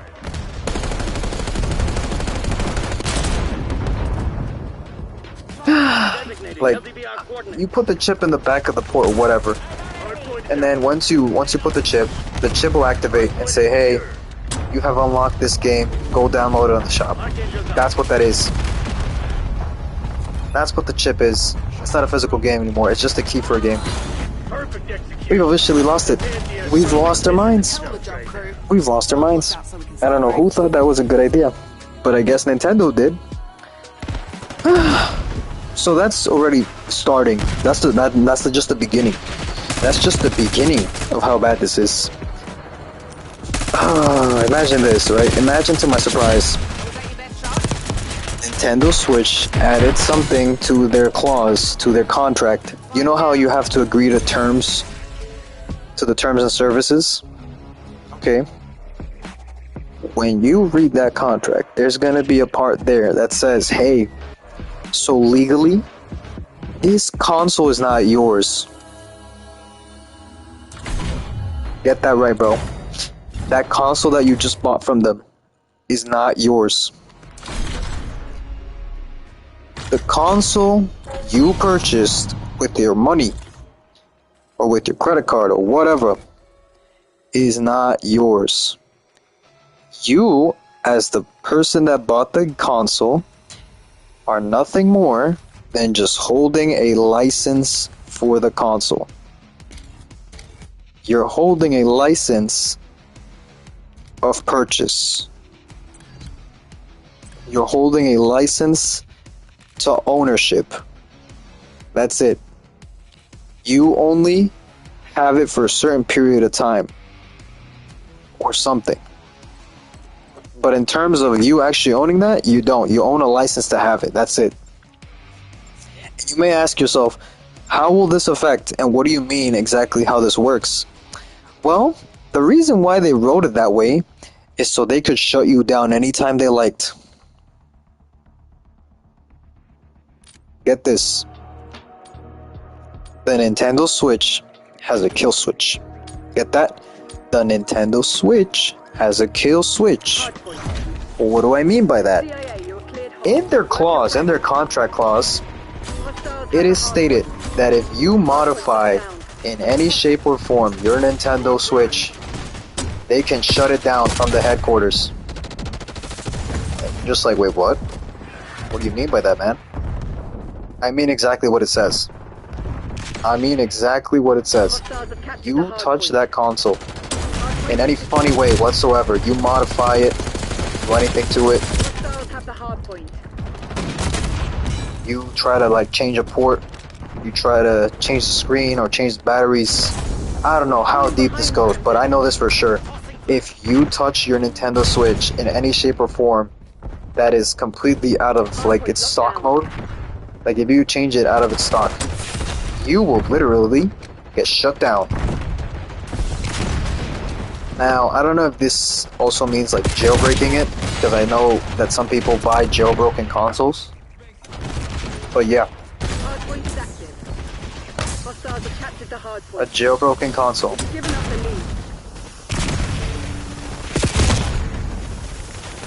It's crazy, man. It's crazy. Like imagine, right? Let's say one day you change your battery or something, or you do something to your console, you know, because you need a repair, and then Nintendo's like, oh, something changed in this console, let me turn it off. Bam, black screen. I can't believe I'm saying this, man.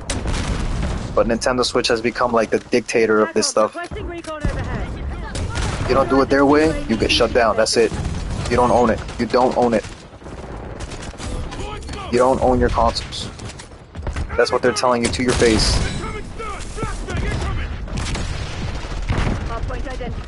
It's absolutely ridiculous.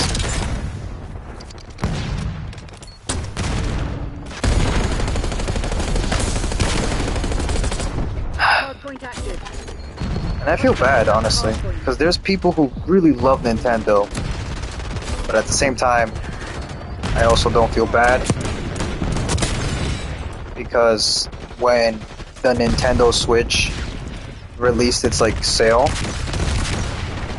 I'm not kidding, it sold out so fast. It sold out so quickly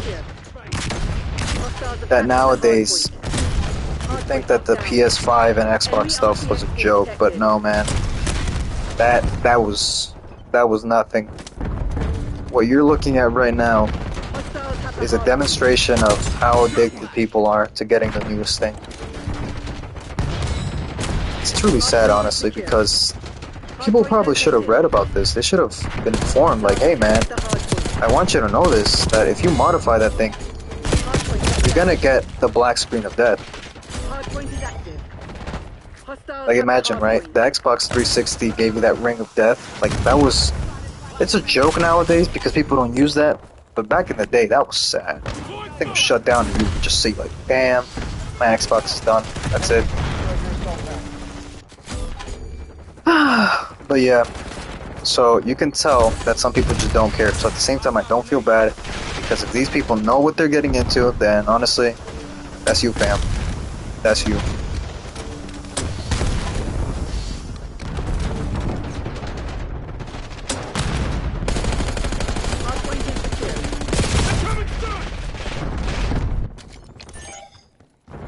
And yeah, that's my topic on Nintendo Switch, I guess. That's the end of that.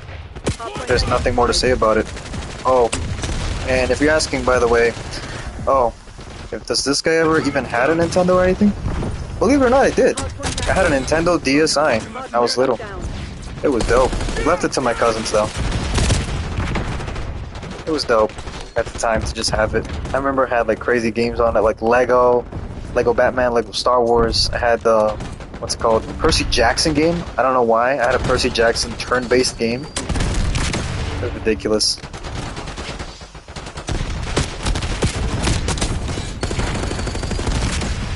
But what is it? Yeah, the Nintendo DSi was something else, man. I had Bolt on that thing. That was crazy. I had Wolverine. I even had the Wolverine game.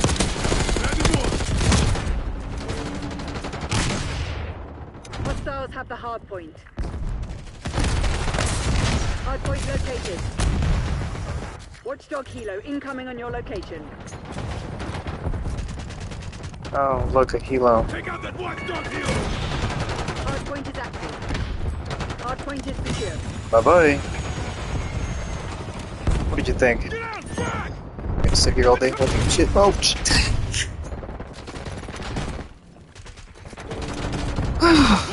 What else? What's another thing I could talk about? Oh, I went to watch Sinners. I went to watch Thunderbolts for this summer. And I'm being honest, I actually enjoyed them both. I've heard a lot of negativity around Thunderbolts, but I still enjoyed it. It was honestly its own little fun thing. I liked it because at least now you could see, oh, we have a team of these crazy people who have like abilities, but not that many abilities. They can fight, punch, and shoot. That's what they can do. But they have their own personalities, you know. It's like the way you write these characters. That's what matters. And also, I like how they changed their name from Thunderbolts to something else. Like, it's not gonna be stuck to that. They led up to the Fantastic Four at the end of the movie. It's pretty fun, though. In terms of how the characters were written, I'd say they're pretty fun. One of my favorite characters, the US agent, is there, and it's pretty cool.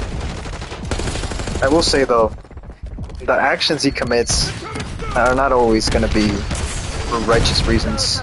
They're pretty selfish if you think about it, compared to the last one. But in terms of writing, I'd say it was pretty sad. This movie has a deep like exploration of traumas and everything. The main character, like the main villain, they're both like very well entangled with that topic. The comedy's pretty good. David Harbour was amazing in it. Winter Soldier, I loved him so much in that movie, so seeing him here again was fun. However, I will say this, they don't have him doing so much. That's one of the sad things about movies like this, like let's say you have, what's it called? Like Guardians of the Galaxy knew how to handle it properly. Suicide Squad, you have to learn how to do that too. But in terms of screen time, how much they handle things, I'd say Thunderbolts did need a little bit more handling on it. They needed a little bit more time to cook that sword. But man, if they didn't do a good job with the Void and everything. The abilities and everything. Sentry wasn't underpowered. A lot of people were always going to complain that, oh, that Sentry's going to be underpowered because this is the Thunderbolts, they need to underpower him so that way he can be fun and strong. But no, he ended up pretty strong. That scene where he ends up like fighting all of the Avengers in one, ended up being entertaining because he was kept in his power, in his zone.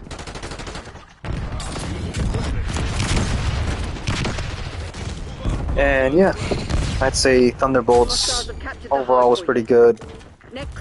I will say though, the pacing is a little bit all over the place, but I'd say it was a good story overall. Now in terms of Sinners, oof, ooh, what a good movie, man. Oh my god. Never did I think that a movie like that in so many years would be so fun. Because most of the time, whenever somebody thinks vampire movies, they're like, are you serious? Another vampire movie? Another vampire movie? Haven't we had enough? And I'm gonna say this right now. Nah, fam. Because, honestly, I was always a big fan of vampire movies, but not the Twilight movies, man. Them movies made the vampires look sexy or something, man. Like, no, they're vampires, dude. They're supposed to be creatures of the night. They're supposed to be creepy looking. Nosferatu came in there like, hey, this is what a vampire looks like. Hideous, old, long nails. And then Sinners came in, he's like, yeah, we can do that. We can do that too. But we're gonna do it our own way. And they did. Ludwig Göransson came back to produce the music, so that was good. What else? Ryan Coogler, director, cooked again. Cinematography and everything, whoever was in charge of that, cooked as well. Music was good. The aspects, the atmosphere, like you could tell they knew exactly what they were going in for. They went all in on this movie. And even Ryan Coogler was like, I am so surprised by the amount of success that he got. And yeah, he deserves that success, man. This movie was so good when it came out. Like, the things I kept hearing. And honestly, the soundtrack this movie has. Haley Steinfeld, Michael B. Jordan, such great actors. Michael Canton, great singer, great acting as well. Everybody was top notch. The acting in this movie was great. Dude, the actor for Cornbread was so funny in this movie for no reason. Like, before he's a vampire and after he's a vampire, he is such a fun character. And it was such a cool idea. But yeah, how about let me go a little on topic of that movie. So basically, the movie starts off like this. It starts off with a clip of Miles Canton's character going into the church of his father, and he's all messed up, all banged up, scratched in the face, guitar is broken, you don't even see the thing that was holding the guitar together. It was something crazy. You're thinking, Jesus, this guy's been through like a war zone or something.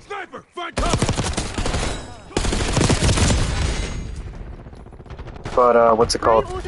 His dad ends up telling him to take off the guitar and everything. Son, come on, it's a sinner's way of life. Take off the guitar. He's thinking all that stuff, right?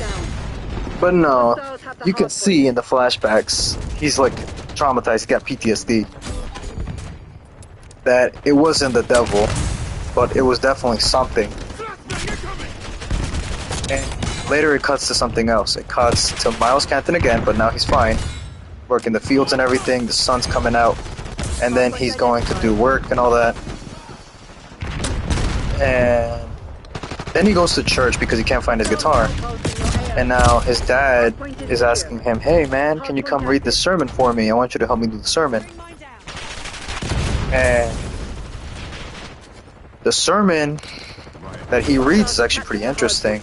I don't remember it fully, but I do remember that it ties directly to what is going to happen in the movie. And basically what happens is he tells his dad, hey, I came for my guitar. And he sees it. And his dad's like, yeah, I know I brought the guitar because I wanted you to come over here and do the sermon with me. He's like, yeah, you know I can't do that, Dad. Come on, I gotta do stuff. And then his dad immediately cuts to like, oh, what are you gonna do? You're gonna go sing music, blues music, the devil's music for these people who just sweat, dance, and breathe amongst their sins. And it's like, he's like, no, bro, I'm just gonna go play some music. I love music. Hostile RCXD in your AO. And honestly, one of the things that I like about this movie is outright the soundtrack was made for this movie, man. They knew exactly what they were doing with this movie. TACOM, I need eyes overhead. Hardpoint locked Bam. down. Enemy sentry turret detected in your AO. And so then, it cuts to the two brothers, and they're buying a house. Enemy scout They're buying what is it called? A shack. And it's gonna be a big shack that they end up buying. And the shack that they end up buying is owned by a white guy. Now this is the 1930s, if I'm correct. So the Klan stuff was definitely still a thing, man. Nobody can lie about that stuff. It was definitely a thing. So the brothers end up pulling up, and one of the coolest things about this movie is when you see the brothers, man, Michael B. Jordan can really act. I'm gonna say that right now. Michael B. Jordan can act, for sure. Because that guy knew exactly what he was doing when he signed up for this role. They told him, my man, I need you to be twins. But they have to be different. They have to be different. How different? They literally have to be opposites of each other. Sniper, find cover. Okay, no problem. I can do that. I can act a bit. I can do that. Michael B. Jordan literally is one of the best actors in terms of twins. I'm gonna say that right now. If there was a thing for twins, like if there was a thing, like Academy Award-winning roles for being a twin, that would be him. Because this guy has to portray the Smokestack twins. Now Smoke is very reserved, very different, you know, it's mature. He's come from war, so he's gonna be more serious about things. He's gonna be more tactical, more down to earth. And then Stack is more outgoing. He's more out there per se. Yeah. So then, one of the coolest things that they end up doing in this movie, right from the beginning, is since the effects and everything rely on him being one-on-one, Stack puts a cigarette together, puts a cigarette for his brother, and gives it to Smoke. And the transition from a shot-to-shot perspective is so good because they're both facing the camera. And they did such a great job. Man, I'm telling you, they did such a great job with the effects in this movie. So, they end up doing that. And so the guy that owns the place comes over, gives them a little, like, how do you say? A little chat, you know? And asks one of the stupidest questions I've ever heard in my life. He goes, "You guys twins?" And Stack, being the smartass that he is, he goes, "Nah, we cousins." Like, dude, you gotta be really, really dumb. Like, why would you ask that? Look at them. They look like picture perfect. Almost like they're being portrayed by the same actor. There you go, Jim Carrey, 2024. But what is it? So yeah, they end up going into the place, they ask him, hey, who cleaned this place or what? How's it being used? What was it used for? And he's like, you guys gonna buy this place or not, boy? And he's like, there are no boys here, only men. With men money, big men money. And you can tell the scene was about to cut and be very, very full attention. But they end up giving his money. You know, he's strapped too. The guy that was selling them the house, he's strapped. This is Smokestack twins, bro. Oh, and one more thing. Right from the beginning, you can tell these guys worked for different mobs. Because the thing about the mobs in those days was that they would always be dressed in uniform. But I'd say that, yeah, so I believe it's Stack who worked for the Italians. And then it was Smoke who worked for the Irish. Now, since that is how they run things, they are probably there. They came from Chicago, so they're looking for business. And it turns out that the reason why they're there is to make their own juke joint. Now, of course, they don't tell the guy why they're doing that, but they immediately tell him, like, hey, if we find one of your clan buddies here, since we own the place... Oh, by the way, that was funny, by the way. The way they establish things, they're like, oh, we own the place legally now because we gave you money. But nowadays, it's like a whole process to own the place. But, yeah. So that he ends up leaving, they establish the juke joint. And so they get up, they go, hey, let's go, man, we gotta go. Oh, that was me? Are you serious? Bruh. That is so dumb. I gotta get that. I gotta get a clip of that now, bro.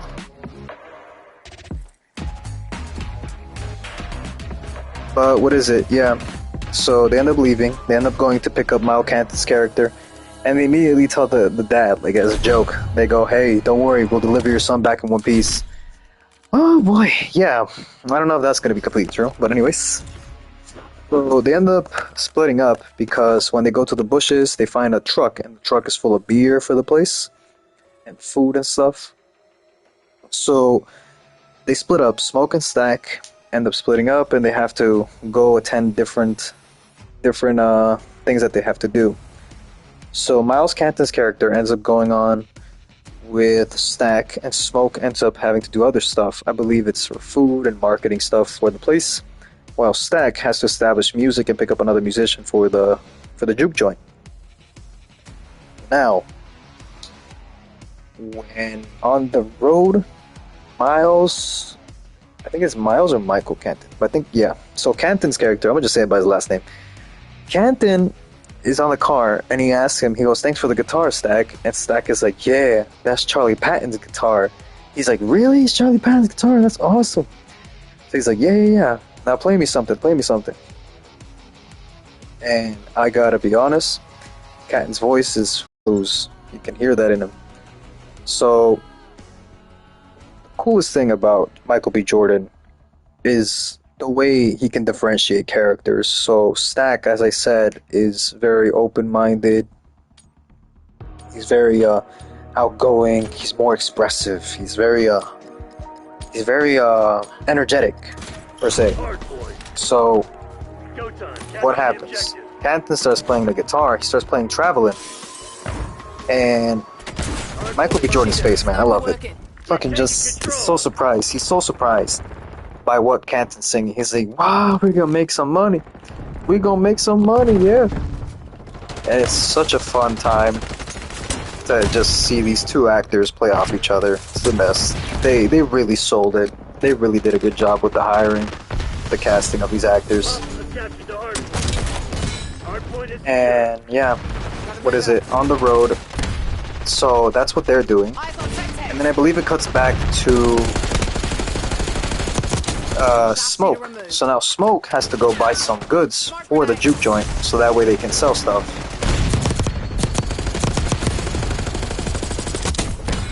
And on his way there, of course, you know, he has to keep the car safe and everything, but he can't do that and at the same time go to the store. So he gets a little girl. He goes, hey, little girl, you ever heard of Smoke Stack's twins? She goes, yeah. And the little girl immediately starts like tilting back. She goes, oh wait, you Smoke? And it is such a crazy thing that she knows who he is, that he just tilts back. But what is it? So he ends up paying the girl money for taking care of his car. A few cents. Back then, a few cents was a lot. But yeah, what is it? So he ends up going inside the place, you know, doing whatnot. And he ends up talking to this other guy. Chinese guy, by the way. And the reason why I mention this is because later in the story, they're gonna play with your mind on this. I kid you not, it's crazy what they're gonna do, but you'll see. So this Chinese guy he's talking to, pretty chill. It's his buddy. So since I don't remember his name for now, we're gonna call him Rick. How about that? Done. Rick. So Rick and Smoke end up catching up, talking about old times, how he's back from Chicago and everything. And his daughter is doing the register. Now it turns out they have two shops over there. So they need her for something. So they call her. Tally, what's our helo? And when they call her over,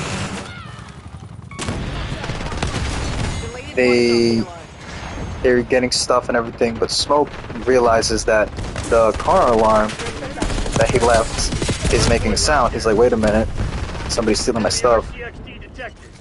And out of nowhere, the little girl's like, hey, these guys are trying to steal your stuff, man.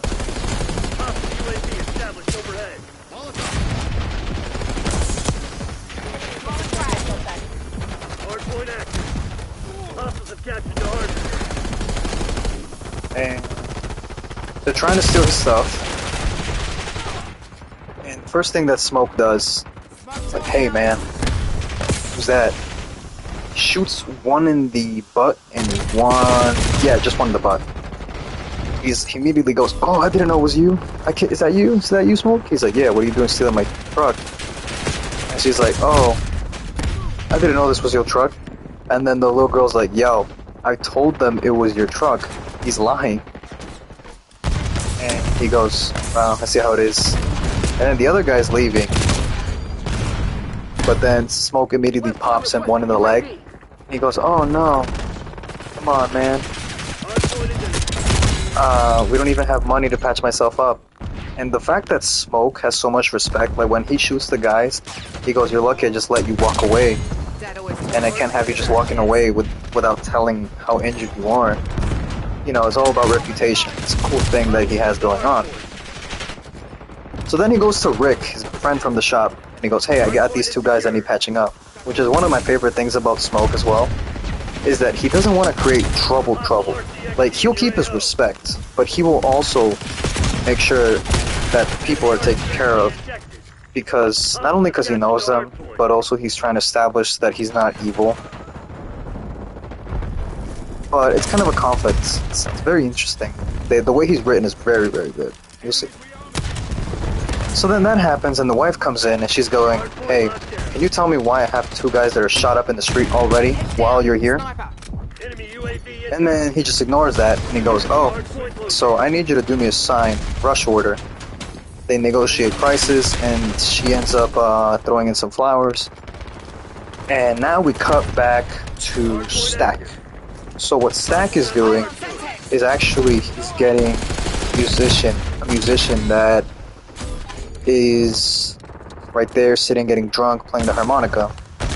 Enemy care package above. It's pretty sick. He ends up playing pretty well. But you know, before he starts playing and everything, before Catton starts playing in front of him, because what's it called? Stack is trying to get him to come with them. You know, he's like, hey man, I can pay you $20 a night. And he's like, yeah, I don't know if you're gonna pay me $20 a night. You might pay me $20, but I'm not taking that risk. But then he notices something. He's like, well, that's too bad, because I'm gonna just drink this right here. I bought you for something, but I'm gonna drink it. And because the character that they went to visit, I'm gonna just call him Harmon. How about that? He plays a harmonica. Harmon ends up, what's it called? He ends up playing the harmonica and everything, all that. He doesn't want to go with them because he doesn't want to take the risk of being paid or not being paid. So then Stack's like, oh, too bad. I have this little thing over here, this little bottle. Which was interesting because we didn't know why he had the bottle on him at first, Cat. And it's because he knew this guy would want some of that. Because at first he's like, yeah, I can get all the corn liquor I want. But then he's like, yeah, corn liquor that, but you'll never get this Irish beer. He's like, Irish? Yeah. So he ends up trying that Irish beer just a bit. Boy, it woke up something in him. Hard point located. And he's like, yeah, guess what? I got 500 more bottles of that all over the place at the juke joint. So if you want, pull up, You get paid $40, and you can drink all the liquor you want with us. So then immediately just cuts to him playing with Catton's character, and it's like, oh my god, are you serious? Sam, there you go, I remember him as Sam.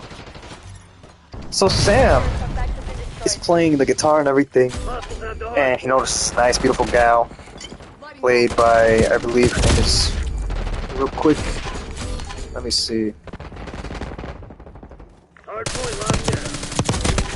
Boom. Yeah, Jamie Lawson, right? Jamie Lawson goes up to him. He's like, I'm a married woman, blah blah blah. But be okay. That's gonna matter later.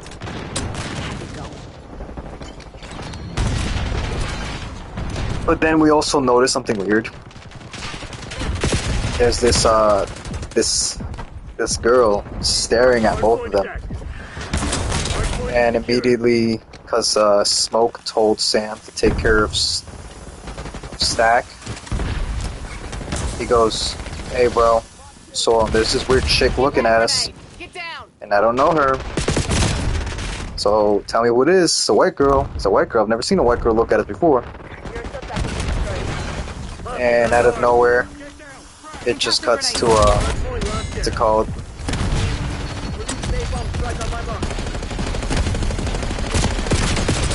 It just cuts to them talking, and it's Haley Steinfeld's character.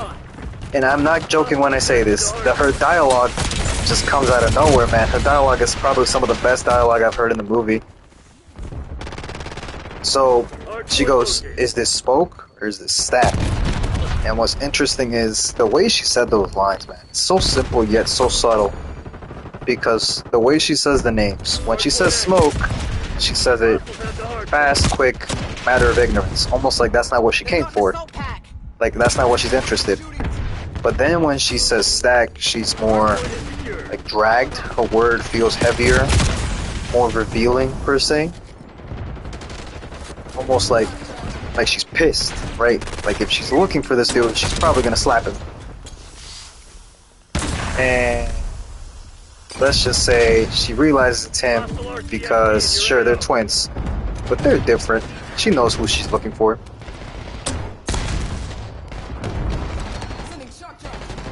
And what is it? Oh. What is it? So they're talking, and I kid you not, I don't know where she says some of the most diabolical lines in the entire movie. It's an iconic scene, everybody's surprised, because it's so fast and so subtle. But then you realize that Stack doesn't want to do anything with her, doesn't want to see her or anything. And you're probably confused as to who she is really, but then she mentions that, oh, you guys only ever cared about who can take care of you because guess what, mom just died and you guys didn't come to her funeral. And Stack keeps blowing her away. He says the most rude thing possible. So of course she gets pissed and leaves. So that happens, and then they have to pick up somebody else. And this is where Cornbread comes in. Now on the way there, what's it called? The character Sam is in the car, and who I nicknamed Harmon because of the harmonica. He starts talking about a story that he has to tell. The reason why is because they end up passing these guys who are wearing these prison jumpsuits. That's what they are. They're prison jumpsuits. And the way it is that they're digging into the ground, making it like a ridge or like a canyon. And he raises his hand, he's like, stand proud, stand up. And it's, the one guy goes, yeah! And then the guy guarding them, white guy guarding them on a horse, immediately fires a shot in the air, just to make them get scared.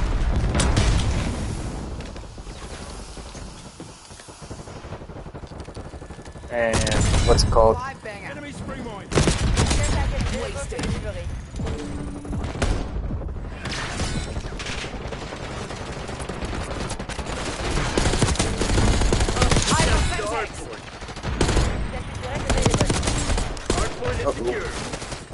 Okay. So what's it called? Hardpoint attack. Hostiles have the hardpoint. The characters end up discussing like, hey, what was that about? How come did you lose somebody? What is that related to? Kid you not, man. They start going on a rant about how, oh yeah, so me and my friends left town once. We were doing our plantations or whatever, doing our crops, and we escaped. But because we got caught, they started saying to us, hey, if you do some music for us, you guys can be free. Maybe even make some money. Hardpoint locked down. Hostiles have neutralized your watchdog helo. Hostiles have captured the hardpoint. At LAR, canisters away. And so he says, we made some money, me and your dad was there. And Sam's like, me and my dad? He's like, yeah, your dad was there too. And I made some money and I spent it all on liquor. Hostiles have the hardpoint. But then you find out something else. They said we had a third friend who was with us. Hostiles have captured He the spent hardpoint. his money on a ticket to get out of here. He wanted to just leave. He had his money and everything, he wanted to leave. But these clan members caught him. They went up to him, they captured him, invented some story that apparently he like slept with somebody's wife or something and stole their money. And killed the guy in a horrible way. And you're thinking, wow, that's a crazy story to tell, man. And after that story, you can see how like sad he feels about that story, because he's trying to say that how they're never really free. They're never free, no matter how far they think they are. He ran away only to be put on a path of singing music. And his friend also ran away to be put on a path of singing music, and then finally tried to leave by buying a ticket, only to get killed for that as well. And he did nothing wrong either. All he did was just have a drink to move on with life. Hostiles have the hardpoint. And you see how resented he is about that. So that happens, and he starts chanting, singing. It's fun. Hardpoint is secure. But yeah, they start singing, and so then they come back to cornbread. So now they go pick up cornbread.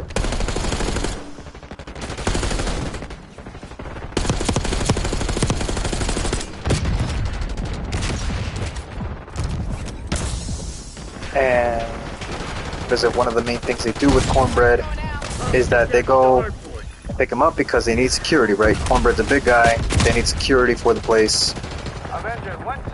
So you're probably wondering, Hardpoint located. okay, Hardpoint this ought to be fine, right? They're gonna pick up cornbread and that's it. Nah, bro. Stack is such like a vile dude that he literally starts roasting him and telling him horrible words about his wife. He's like, hey man, my wife is right here. Come on. But yeah, so then the wife immediately cuts the deal. He's like, hey, how much are you getting paid? Go get in that truck. Maybe you get good money.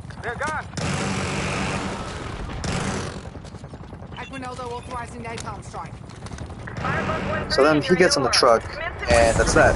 So they cut back to Smoke, and you're wondering now, what are you doing with the flowers he got from the shop and everything? You know, they're getting the sign done. Rush order, right? So it turns out that he has a girl that he's in love with. And the flowers are actually for a grave. And the grave has a flower, some milk, and a rock. Right, placed there. And the milk and the rock and everything immediately just without telling you anything. It's just pretty obvious what it is. It's a grave for a baby. And it was pretty sad already. The music they play and everything is pretty well placed on that scene. So then it cuts to the store. And it turns out that this girl that he's talking to is like a local witch. She's like a truth sayer, like a sorcerer, but she's good-willed. So she's pretty good. So his girl ends up talking to him about, oh, we're gonna do the juke joint. I wanna, get you to cook and everything. But she ends up resenting him a lot because of the way he's here, because she knows that the life he's lived isn't of good faith.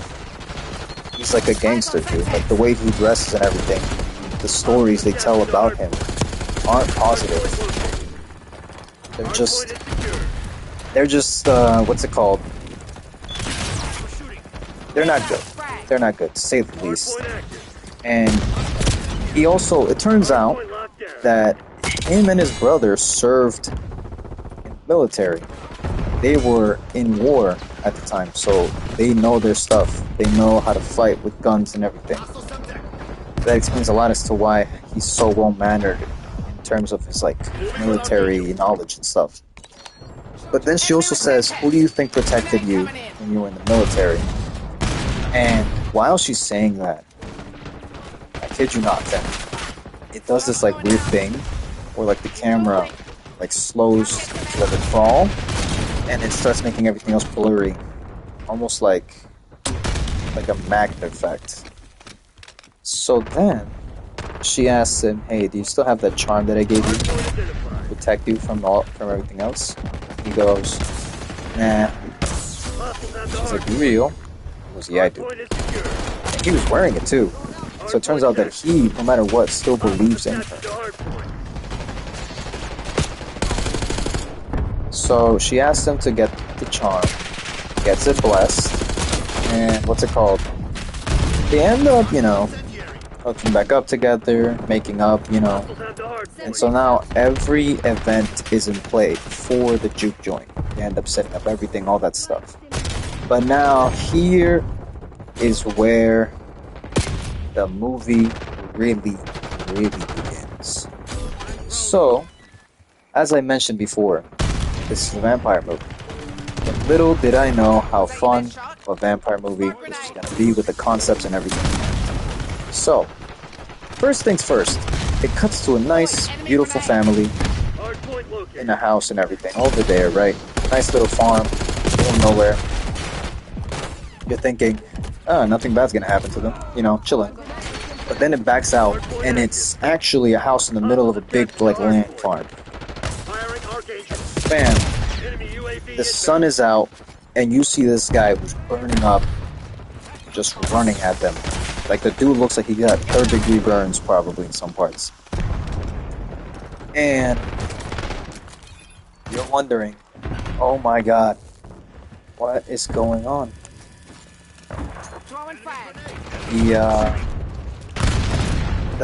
What's it called?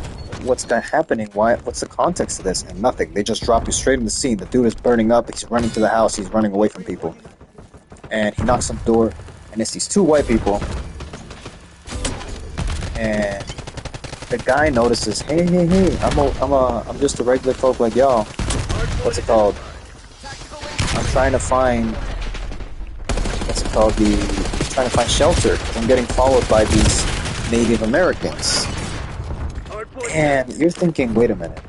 Why is he getting followed by Native Americans? Why is he burning? Why is he still burning, actually? Even though there's clearly no sign of him for him still burning. So he's like fresh and consistently fresh. So that's bad. That's weird already. And then he immediately goes, hey, so I'll offer you gold if I can come in your house. Can I come in your house? And he keeps asking the questions stuff, right, to be in their house. He goes, yeah, you can come in my house. Okay. And the first thing that I noticed that was weird, this guy had gold. Like, I'm telling you, this guy had gold, my dude. Like, why do you have gold? Middle of the United States. Just giving it to anybody. But yeah, they let him in, of course. And also, Remy noticed something. The guy that's at the door burning up. He goes, wait a minute. Oh, these guys are clan members. Because they have literal clan stuff on their like, thing. On their, what's it called? On the back of their, like chair or something. And, man, it cuts to them being ready. He's like, please, dude, don't open up to these, like, guys. They're gonna hurt me and everything. So, what it cuts to later is the wife opens the door. And she notices these Native Americans. And it's a group of them, too. It's not like a little group. They've been on horseback, and it looks like they've been on a journey, man.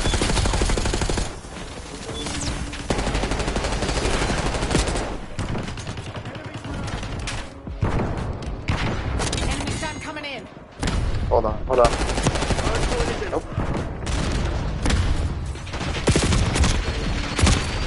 what is it? But yeah, Native Americans on this journey, they end up finding this guy, this girl at the door, and he goes, "Hey, has anybody weird been here?"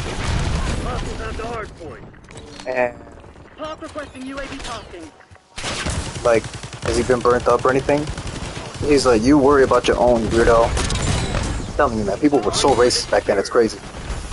And he goes, "Hey, so that guy that you let in, he is not what he looks like. He does not look like that, actually, bro. Like, he looks normal to you, but he ain't that way. He ain't look like that, usually." And you're like, okay. So, that's that, I guess.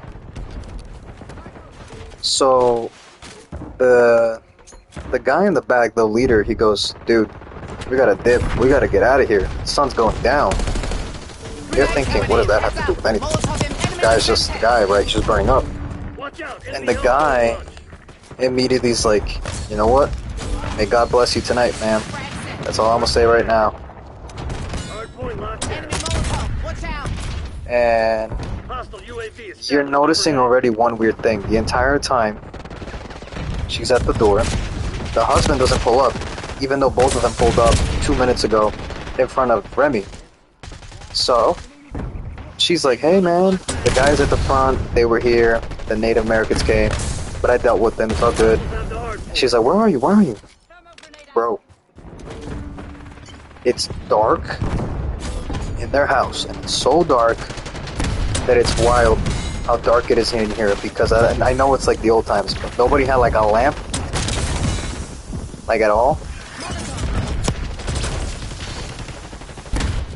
But yeah, it just goes into a room, and the next thing you know, you see her husband on the ground bleeding out. You're like, "Oh nah, bro." And Remy's like, "Don't worry, he's all better now." And you're thinking, all better? What do you mean all better? He's bleeding out. And this guy who came into their house, burned up as hell, is now completely healed, completely fine, Your assault pack has been destroyed. and with long nails, sharp teeth, and these glowing eyes. It's almost not, how would I say this? It's not glowing eyes per se. It's more, what's it called? It's like the light in his eyes that he's absorbing. The amount of light he's absorbing is a lot, and it's red. And it's crazy. But, yeah. The husband all of a sudden gets up. I got cooked, man. Oh my god.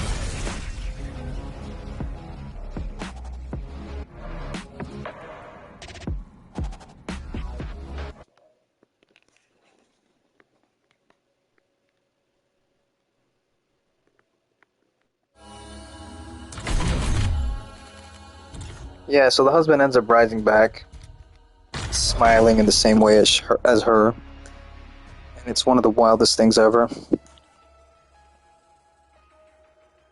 Like, she ends up screaming, and we practically know what happens. They end up trying to bite her. And they do. That's 2 guys against 1. What are they gonna do? So, that happens, and once that's done, what's it called? She gets bit, whatever. But they don't show it. They just cut to black or cut to another scene. The juke joint is all set up. People are coming in. And everybody's going in and all that. It's all good. And people are enjoying their night. But also, one of the topics that is being spoken about is the money. For example, the money that is coming into the juke joint isn't money. It's plantation money. So now they're thinking, okay, something's off. Why is this guy giving me plantation coins? Because apparently back then they would have these currencies for the plantations where people would they would earn based on what their crops were and everything. And it was pretty crazy. But yeah, now Smoke didn't want this, but Stack's like, "Hey man, hold on, Hold on, we could use this. We could use this. Don't worry. Hey, sir, come here. Have a good day. And Smoke's like, dude, we're not here to give handouts. Either they bring real money or something that's valuable, but we're not accepting plantation money. He's like, dude, these are people who have been in the fields all day. The least we can do is accept their money and make worth of it. So then, Cornbread is all set up, posted. They start playing music, and beautiful night. What else? Haley Steinfeld's character pulls up, tells her story about how she grew up with the twins. And it's actually kind of cute, Cornbread's reaction to finding her. He's like, oh my god, look, it's you. And what else? Turns out that she's actually part black because her mom's dad was black, so her grandfather was black. So that's why everybody knows her.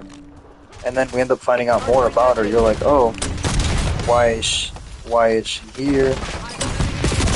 So that happens, and what's it called? The characters end up having a nice time and everything. The juke joint's going pretty good so far. They have gambling gigs and stuff in the back for some reason. I don't know why they have that. But yeah, it's pretty good. And they end up having a nice party. And then Sam's character decides to sing a song called I Lied to You. And he said that it's dedicated to my dad. He's like, it's dedicated to my father. And you end up realizing what the song's about. He's like, I love the blues. And it's a beautiful song telling the story about how much devotion he has to his music. That's one of the reasons why I personally like the blues, because it's a real song. It tells their stories about why they're doing this, why they sing. But then, the music slowly changes and builds up.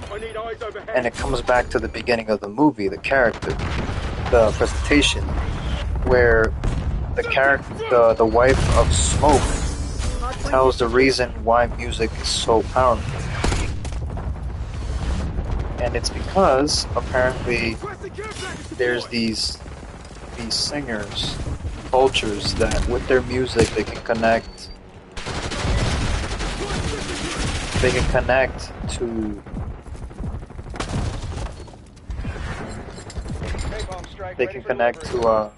their loved ones, to cultures. Their music is so powerful that they can do things like that. So now you may be wondering, what does that have to do with Sam's character?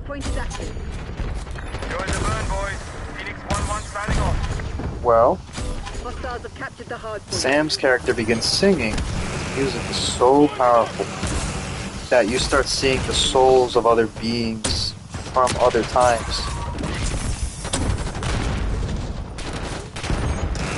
And it's such a beautiful scene, seeing all these cultures dancing and everything, all the beats coming in, mixing a song together, and all the drums and chanting and everything. And it's something so good. But then you also see the house burning and all that, and you finally see what's happening. You see that it's Sam's music connecting everybody to their cultures, to their music, to basically the souls that were there in the past, present, and future. So what does this do, you may wonder? Well, his dad said, one day the devil is going to follow you, and you're not going to be able to leave him. Well, his dad was right, just not completely. Turns out that music was so powerful it attracted Remy.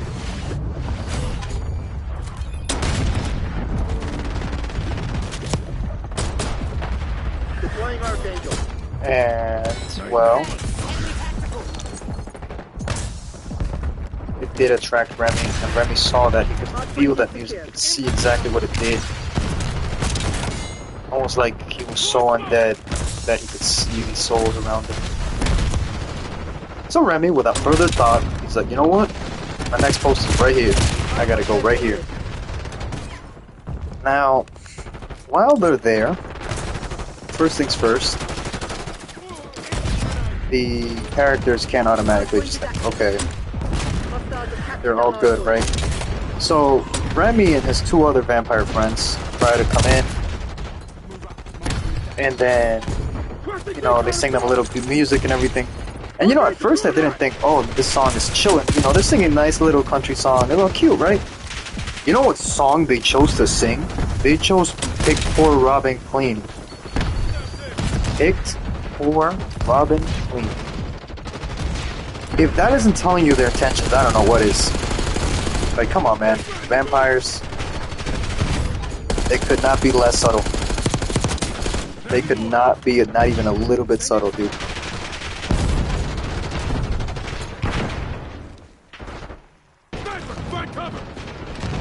Yeah, what is it?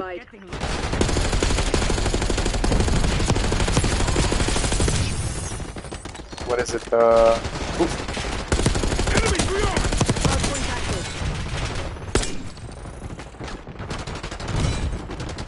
Hold on, got a little bit of mess over here. Sorry for the interruption, guys. Got a little bit of mess. Oh, okay, yep, that goes there. I got them.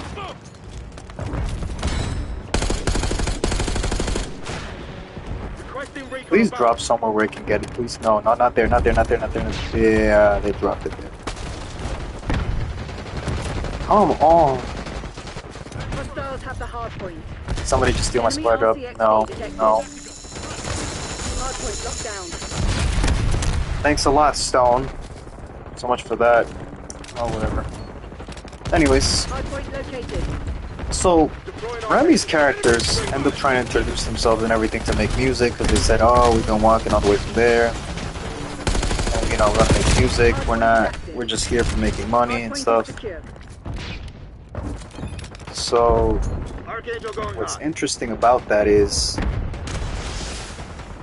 that term could not be farther from the truth, but first thing that Smoke does is like, hey, y'all clan. He goes, sir. Like, the way that Remy speaks is such a great line. They casted such great actors for this movie. Like, the way everybody delivers the lines and everything is so good. And yeah, so he's like, no, we're just people looking to be one people with a culture and everything with music. And I'm like, wait, one people? Culture. That's where already they start with the weird tropes. One people, they keep repeating that. And now, of course, Smoke is like, yeah, you can't come in. And that's another weird thing already you can see. Remy and his friends keep asking, can we come in? Can we come in? They're like, no, you can't. No, you can't at all. We don't know y'all. So, they don't come in and everything, but Stack's like, what's it called? It's kind of weird, but they could be making this money. And even then, in the scene where they're singing, he's vibing. He's like, "Pit poor Robin Clean, yeah, yeah," just shaking his head. What's it called? Haley ends up going up to them, asking, "Hey, how y'all doing? Hey, you guys make music?" He's like, "Yeah, we're just here to make music and everything." And he gives her a gold coin again. He's like, "Wow, that's very valuable." He's like, "Yeah, but you're not gonna need it. It's not really that valuable to you." And then immediately, I don't know what's up with these vampires, man, but there's like satiation for blood and stuff.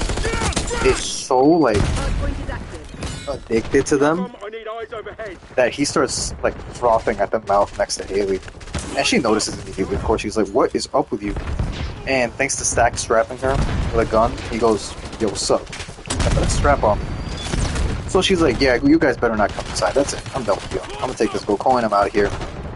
And all you have to see is just Remy getting up, and it cuts to him just flying like a little bit. And you're like, "Oh, he can fly. Yeah, she's done." Like, The other girl was done because we knew she couldn't outdo two guys. But that's him flying. You're done for at that point. That wasn't even a thing I knew he could do before. Now he can fly? Great.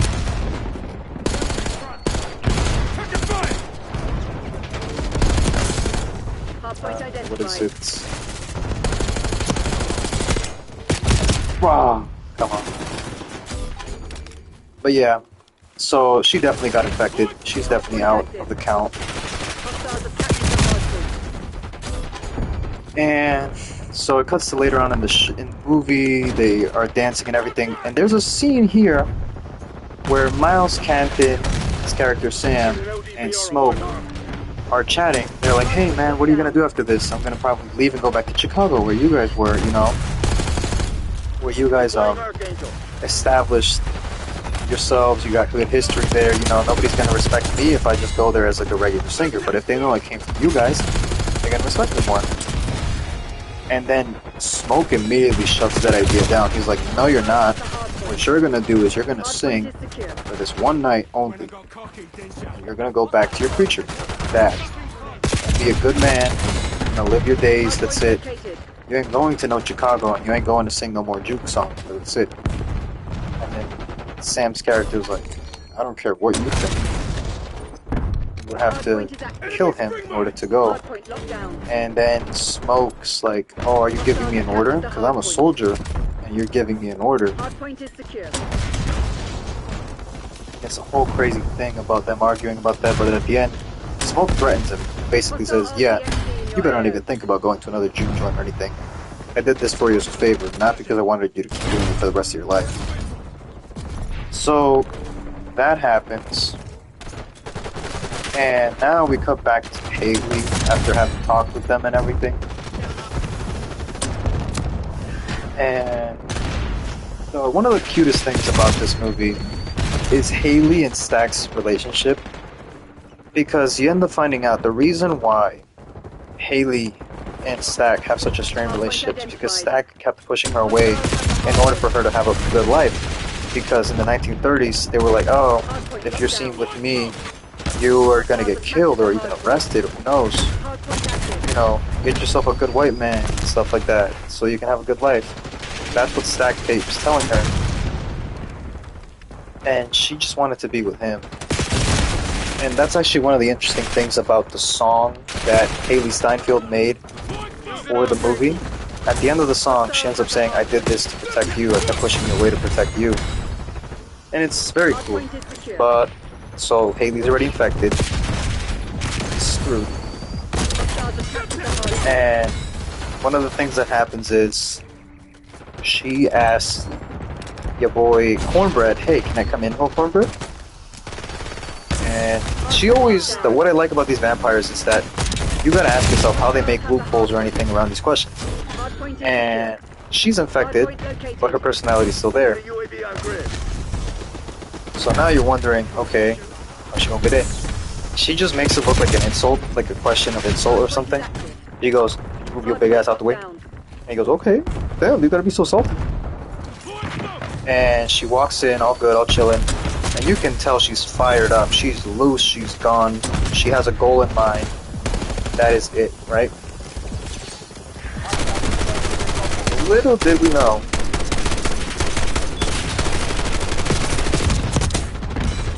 how bad this was gonna go. So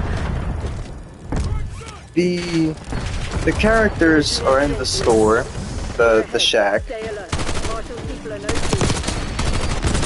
And Haley goes in there, no issue. Terrible security, I guess. I know that she's like known by them, but still, you would have noticed something was off. You couldn't just come in. And what is it called? The characters are all there in the back doing something about gambling. And so Haley's fired up, and Stack's like, hey, you want to get together? Haley's just like, yeah, I want to get together and everything. And they end up going to a private room and all that stuff. But he ends up noticing that she's drooling. And that's how you know for a fact that she's like infected. She's out of it. That's it. And she literally says the most disgusting thing. She's like, "You want some of my drool?" I'm like, "What?" But you know, she's effective. She's crazy. She's literally doing anything just to get him to be a vampire. But yeah, what is it? That happens, and Sam has to go get him because Smoke is dealing with some gambling stuff. Hardpoint located. And it turns out that that's happening.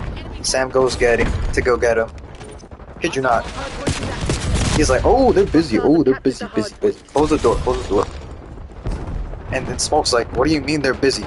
Go get him now. It doesn't matter if they're busy." Like, okay. He goes to check a second time, and by the way, in between all of this, Smoke, not Smoke, my bad, Cornbread, ends up switching spots with Harmon, the guy who's playing the harmonica and everything.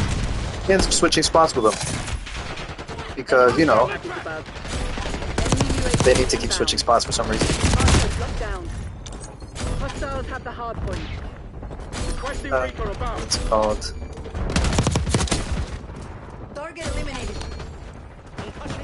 The security is now changed and all that stuff, right? So now that happens. And when Sam goes to check on a second time, that's when he realizes, oh, nah, bro, wait a minute. She is biting him in the neck and he's bleeding out. And the scene immediately changes. Everything goes wild. And it's incredible.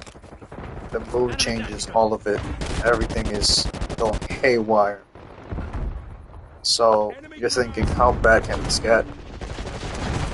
And you just see Haley get up. She gets up, and in the sexiest and scariest way possible, she goes, "We go kill all y'all." And I'm just like, yeah, I'm out. You better take me out of there. Nope. She's smiling and saying that, and she looks completely demented. Yeah. Smoke, on the other hand, he went by his name, smoked her immediately with his 2 pistols. And you think, wow, okay, she's down for the count. We're good. No, bro. She gets up, smiles, and then boots it towards him and runs. Pushes them both out of the way. I'm surprised she didn't scratch them or bite them. And then dips. And she goes, "Ha ha ha, we're gonna kill all y'all. Bye-bye, we'll see you later." And you already know that something's weird, bro. She keeps saying the word "we." Like, what is you, French? But nah, bro. What is it? She keeps saying "we" as in plural. And it's sad, you know. Smoke and Stack were just doing things together, and now all of a sudden he's bleeding on the ground. And he was like, "I thought they were just, you know, doing it. That's it. I thought they were just there." But he came back and he sees that. You're like, Jesus.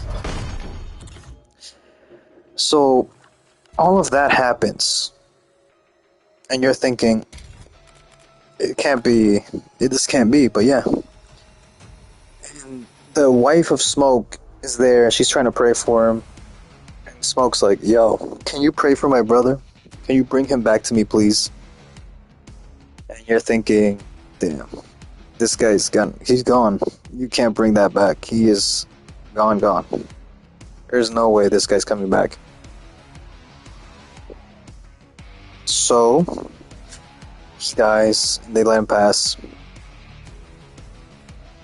But she immediately stands on business, which is why she's one of my favorite characters. Yeah. She goes, "Dude, I don't think we should keep your brother's body here."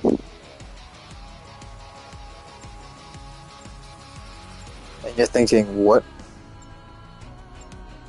What are you talking about? And he's like, "You saw her, what she did to him? She could have come back as like her." He's like, "You're out of your mind." He's like, No, bro. You best get out of here." Now here's the thing. Smoke's Chinese buddy, he's like, "Oh damn, what happened? He got bit and everything. We should get the people out of here, you know, not create drama." Okay. So their best solution for this is to just like kick everybody out. There's like, "Thank you everybody, y'all had a good night, please get on home." What can you do, man?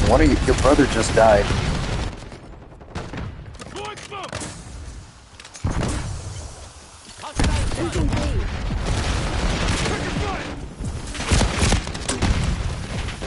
Oh crap. So yeah, they clear out the place. The Chinese guy's wife is there as well. So they're all chilling. And they keep mentioning, yo, she said we. Well, why does she keep saying we? Who else is there here? And then something weird happens.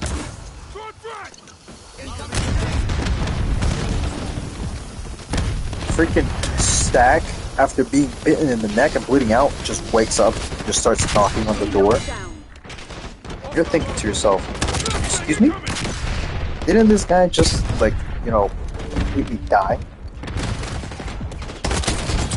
And yeah, you'd be right. That happened.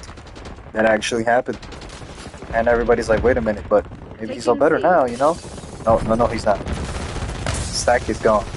And the best part about this is I like how she is so well endowed about these things. She's so well informed.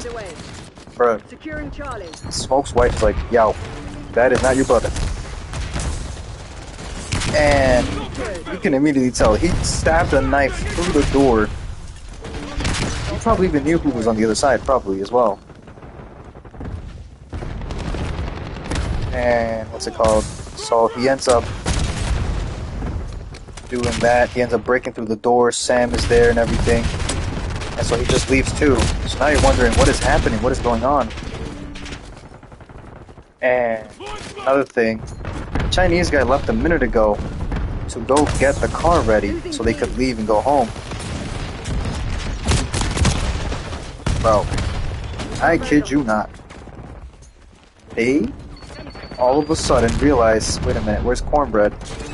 And then Cornbread comes back, he's like, hey, what happened? I can't believe what happened to Smoke and everything. But something weird is happening about him. He starts dodging people's questions, starts dodging the main girl's questions. He's like, you're not talking to Smoke, you're talking to me. And everything. He's like, bang up job you did, being a security guard. Hostile counter UAV established above. Hold on. Enemy UAV inbound. Taking B.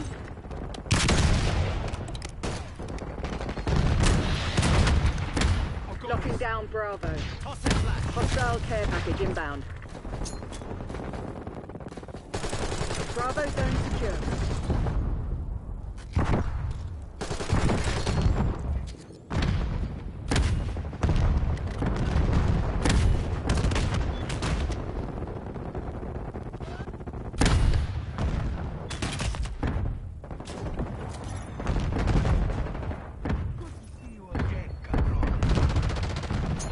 Hostile RCXD in your AO. Hitler, LDBR incoming.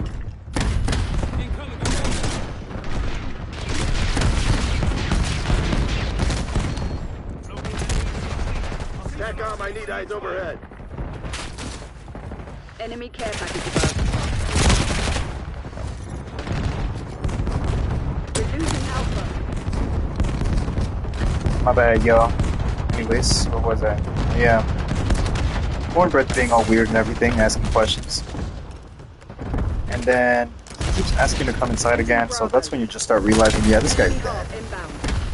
And everybody's like, yeah, you've been coming in and out of the place from the side. And now all of a sudden you that. He gets shot in the face immediately because he started pulling on Smoke's shirt in order to get paid money. Then earlier in the movie, there's a guy who had a fight and he gets passed out onto the ground. And then they like, okay, his body's dead, so we should take him outside. But then they realized that wasn't blood, that was alcohol on the ground. And they just took out a live person that was passed out on the ground. So now you're wondering, oh nah bro, what did we do? Cornbread just gets him, bites him, that's it. And then, beforehand, I kid you not, one of the best things that this movie ever has. All the infected vampires start dancing.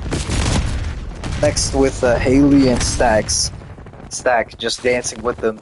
And they start singing Rocky Road to Dublin, like an Irish folk song.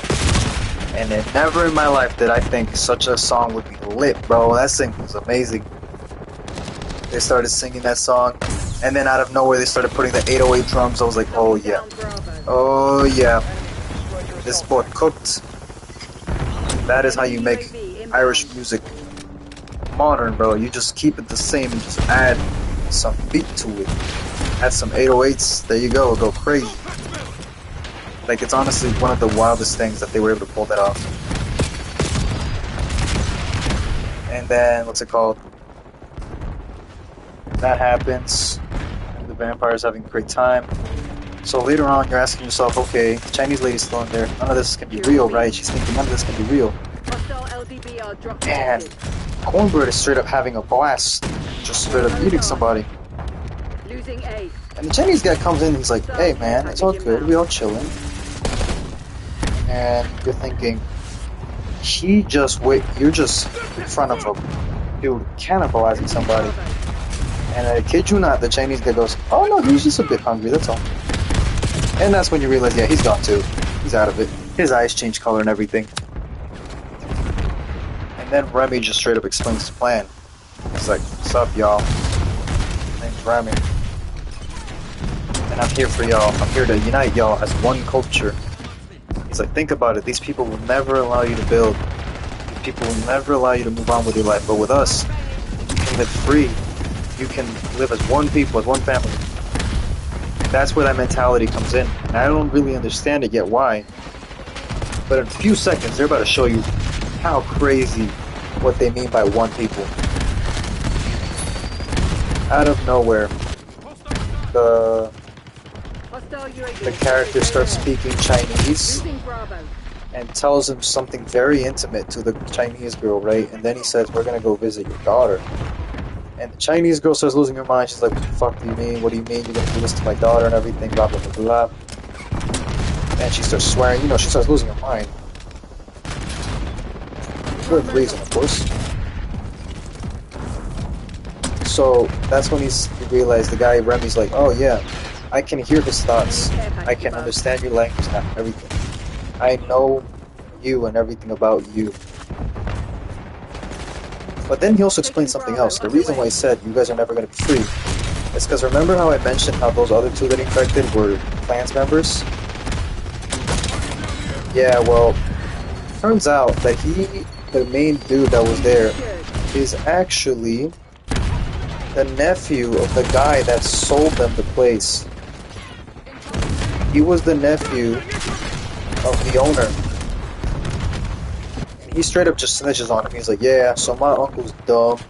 He's gonna sell you the place and then gonna kill y'all later. It was a slaughterhouse. That's what that was. That's why the place was sold to them. And it's crazy, honestly.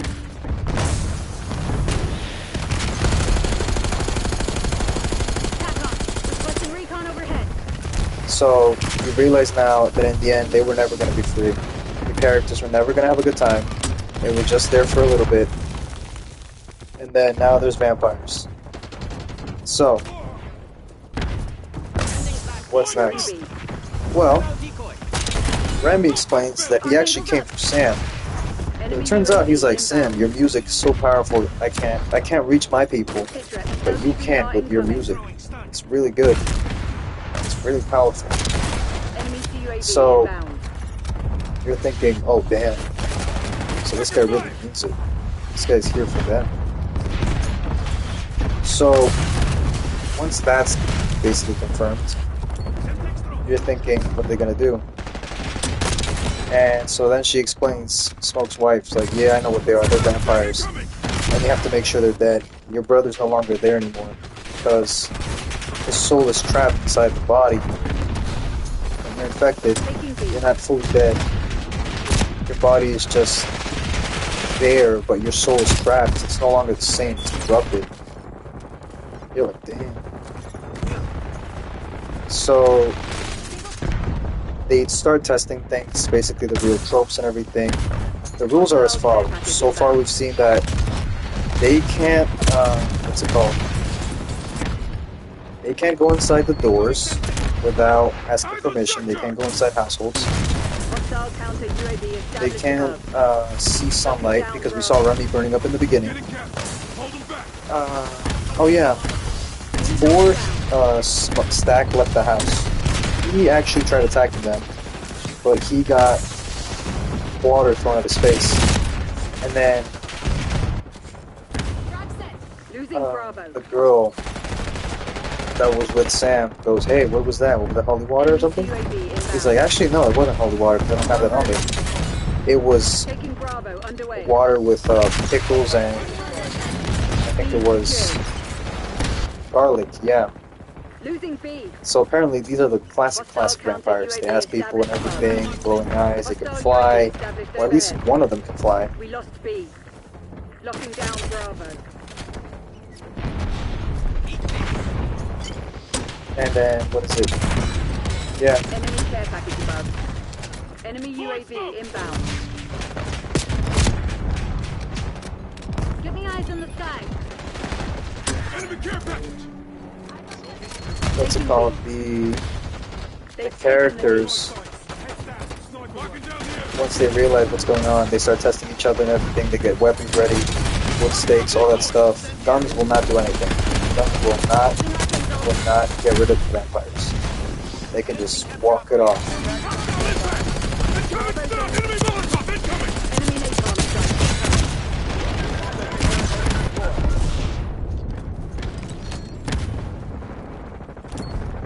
Losing Bravo.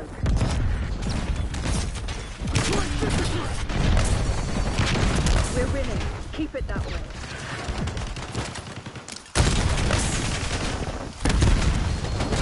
Bravo lost. Taking Bravo underway. What is it? Hostile LDDR dropped The characters all get ready. But then one of the sad things about this movie is that they were just going to hold up till morning. But because the girl knows exactly what they're doing, what they're going to do,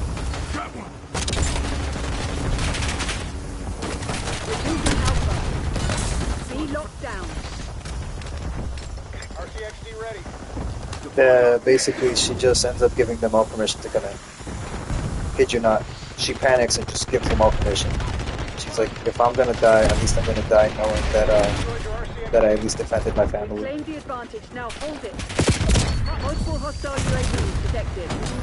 So that happens. And out of nowhere, Hostiles reclaimed the lead. what's it called? Enemy RCXD detected. Hostile care package. Characters end up having to fight all of these vampires. Locking down Bravo. Everybody literally has to fight them.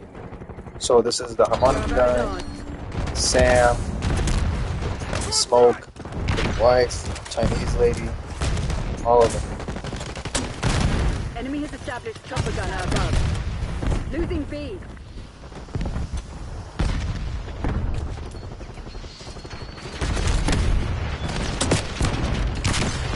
And it's a crazy fight.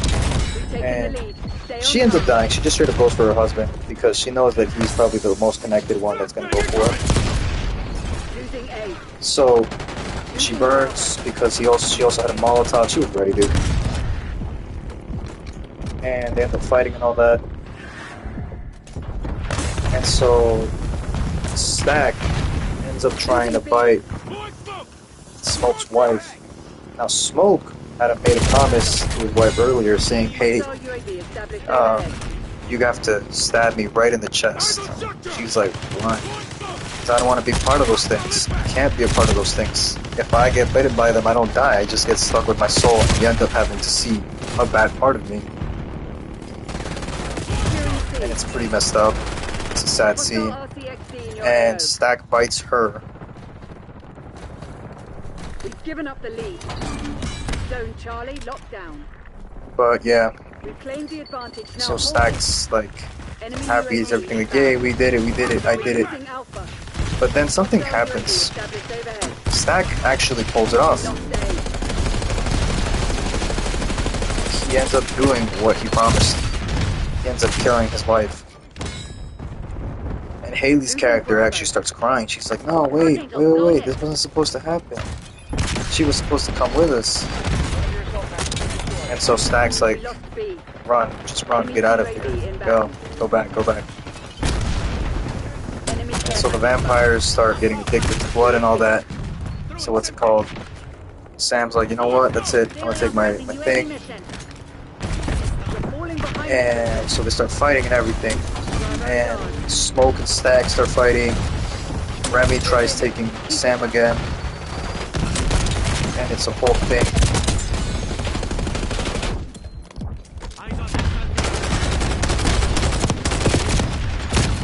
And they have a fight. Now, of course, he tries to escape, but he's in the second floor, dude. And Stack tries to fight his brother. But believe it or not, that weird thing that happens with the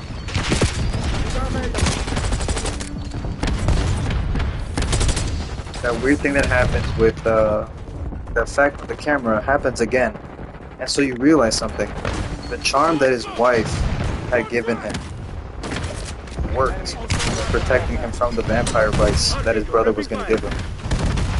Taking Bravo underway. And so his brother can't bite him.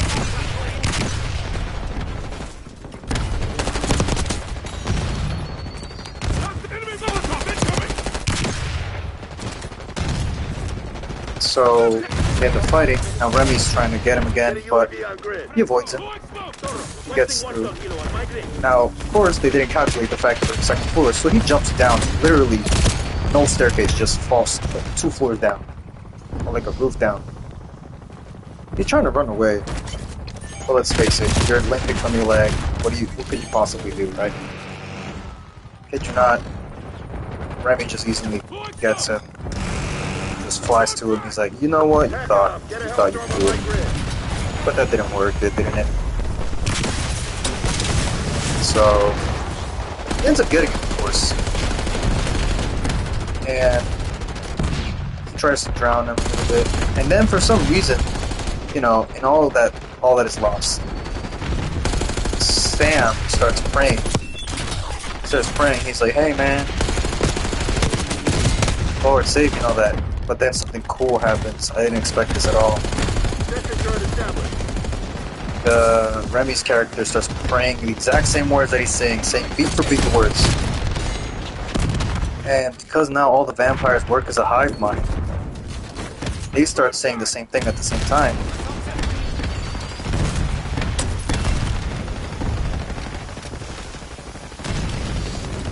They start saying everything exactly the same thing, prayer. And so Remy explains, you know, when my dad's land got invaded, in the name of gods and everything, the land got invaded, and my dad was killed in front of me. So those words were the only thing that gave me comfort.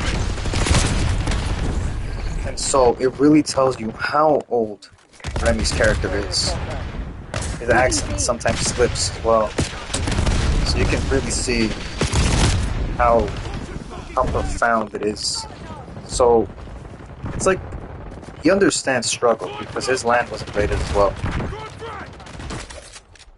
But then again, his way of achieving independence is very, very animalistic and weird. So then, without further choice, Sam decides to hit Remy in the face with his guitar. And I didn't know this, I thought it was just a tinfoil or something, but no. That guitar was silver, my dude. Pure silver on the plate of that guitar. So, losing Bravo. Yeah, he gets hit in the head, and that thing gets stuck on his head, and it's crazy. And then he also gets hit by smoke as well. And everybody's like, wow. Counter UAV established above. Enemy UAV inbound. And it's incredible. The vampires end up all getting sizzled out. And what's it called? Down Bravo. It's a whole thing. But then you realize now that it's all over, but everybody's hurt, everybody's traumatized, all that stuff. You know. So now you're wondering what's left. You realize, oh wait a minute, the clan members. Smoke's like, yeah, I got something to deal with. And he tells him, dude, you should just get that guitar and bury it, because there's barely anything left and it's a bad memory.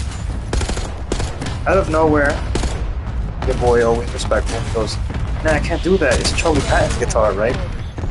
Get me eyes in the sky. And you know what's funny about that? Immediately, Smoke is like, dude, that is not Charlie Patton's guitar. Who told you that? And he's like, your brother, Stack. He's like, yeah, so that was a lie. Believe it or not, that's our dad's guitar. And it's such a crazy reveal because that being their dad's guitar after all they suffered is crazy. They really gave that to somebody that they cared for.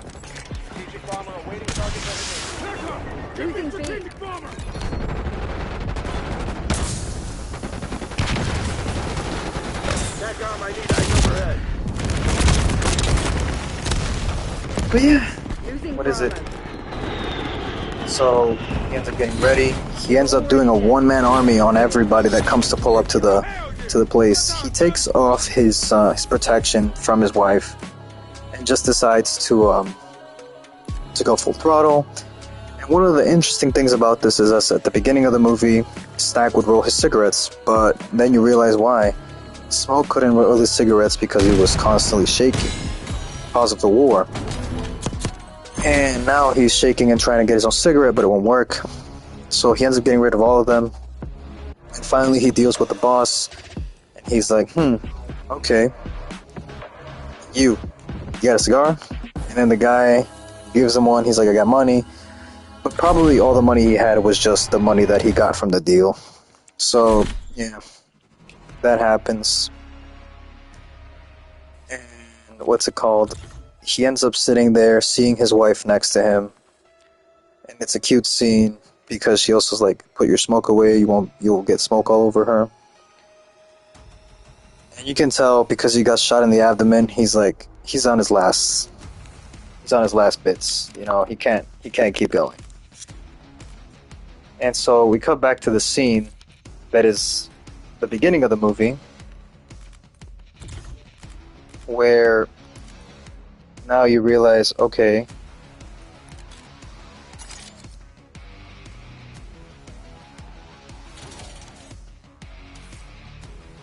wait a minute, I think I did permanent unlock, so I gotta get this done.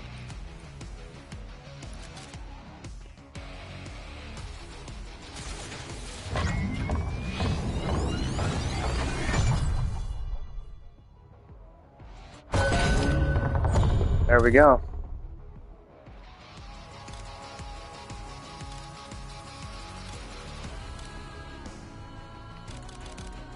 So, what is it? Yeah, they end up having all of that happen. And so now it cuts to years later in the future, in the 1990s.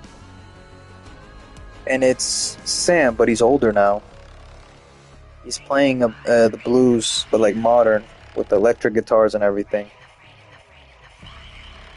1-2 matches, get 30 eliminations, secondary weapon. Earn 5 revenge medals. And then, yep.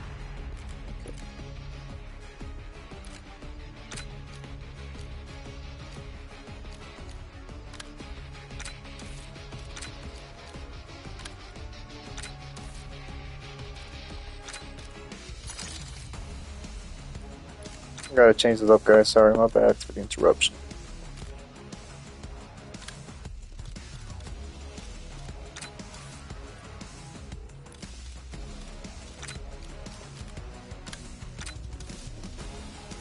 But, yeah, so Sam ends up being there and all that.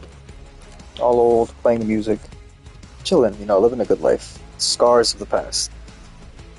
And then all of a sudden, he goes to take a drink at a bar.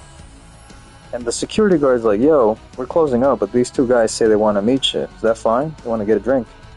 He's like, yeah, let him inside. Plot twist of the movie. Stack and Haley are alive, even though all the other vampires are practically dead. And they come in and it's crazy because they come in looking all modern, bro. Stack looks all chill, and then Haley looks like a Latina. It's amazing. And what's it called? The bartender is like, you know what? I'm gonna dip. I'm gonna get out of here. She looks weird. And he like, I don't know if he like smells him or feels him, but he can tell he's gonna die soon. And he's like, dude, I can make all your pain go away. I can give you a little bite. That's it. You can live with for the rest of your days. You can go on tour still. All you have to do is worry about nighttime. That's all. But Sam decided to live a whole life first. That's what Smoke's decision was. He's like, you gotta let him live his whole life. So then Sam says, no, you know what? I think I can deal with it. And he asked him a question. He's like, was that day good for you? And it was, and everything. And what's it called? The Stack actually had brought something with him, a guitar. And he tells him, dude, we have all your records, we love your music, but nothing is ever gonna be like hearing you play music real life, you know? And he plays music for them, and you can really feel it, man. You can feel the scene. Their faces, the music.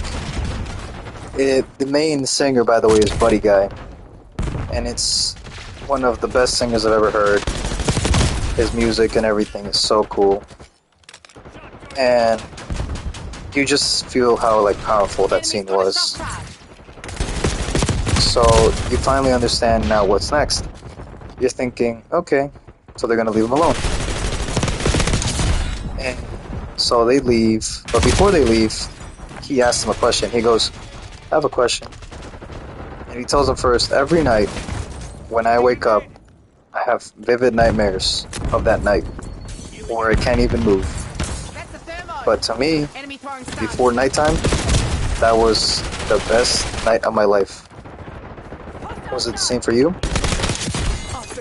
And he goes, yeah, believe it or not. And there's many reasons why. Turns out, Stack says the following. He goes, dude, that night, my brother and I, for the first time, we were free. For one night, we were free. For the first time, we truly felt free. And he's like, that's the last time I saw the sun.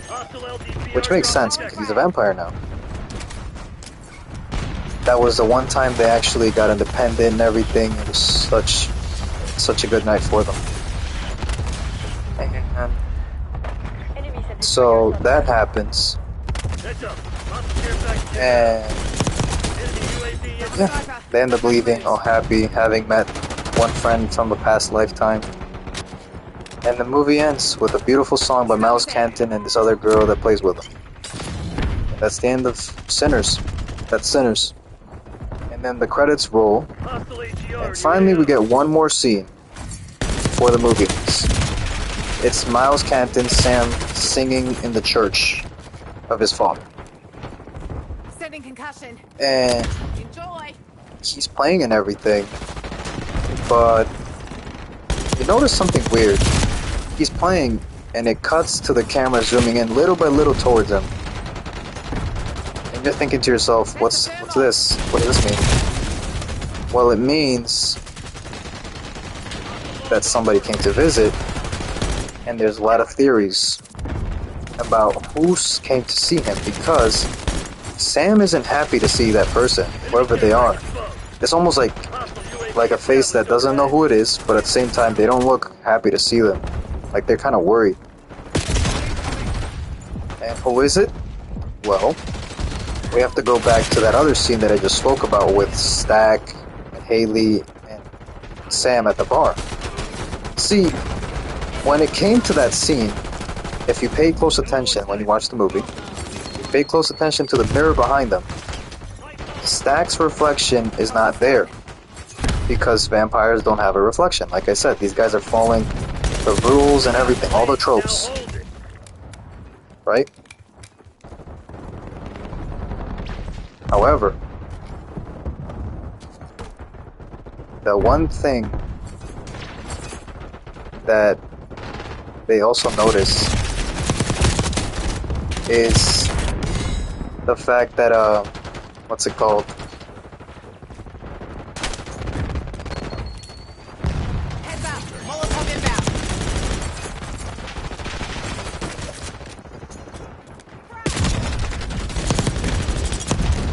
The fact that they both don't have reflections. Sam and Stack don't have reflections. The theory goes that Sam sold his soul to the devil.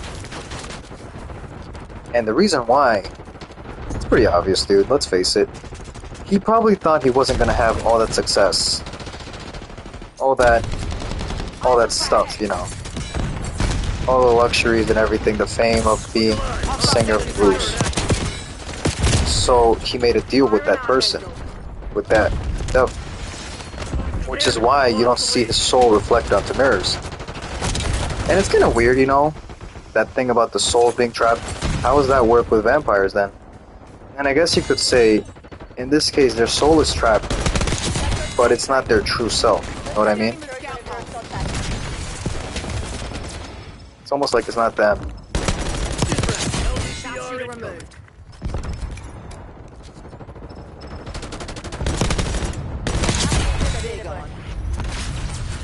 And yeah, it's pretty crazy to see that, seeing that all of a sudden.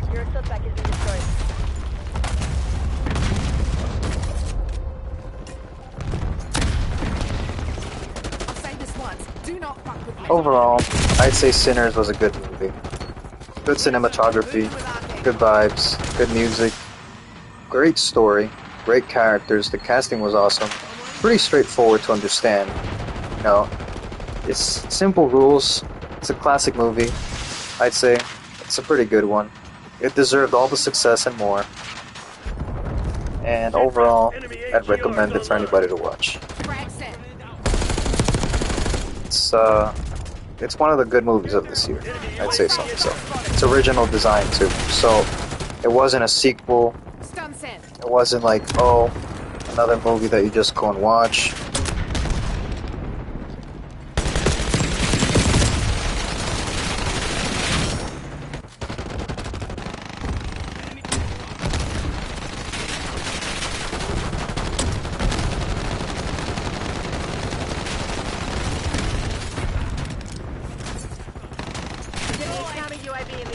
But yeah, I hope 2025 still has good movies to give. Because right now, I'm hearing some bad stuff about Fantastic Four having reshoots.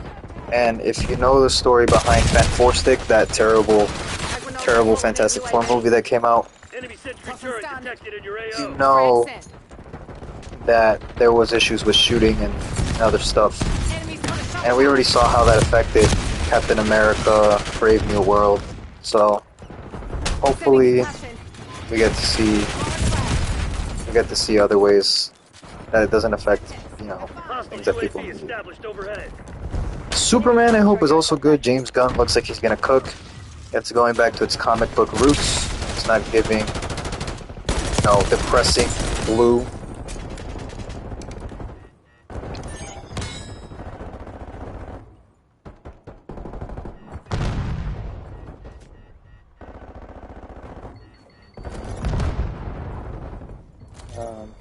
Sorry guys, real quick, just messaging mom over here. Let's Google. Molotov! Operating RCXD. Toxin stand. Tacked off. Get a watchdog helo overhead. RCXD spotted.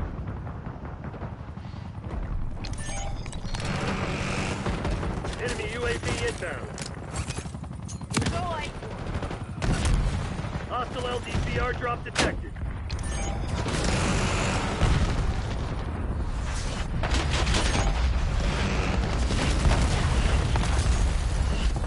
Alright, but let's see. I don't know if we're gonna have, what's it called, a good competition this year.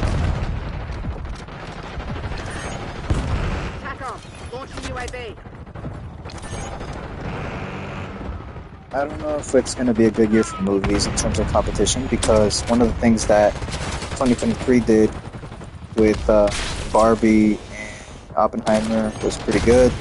It was made under the same company, but now it's Marvel and DC.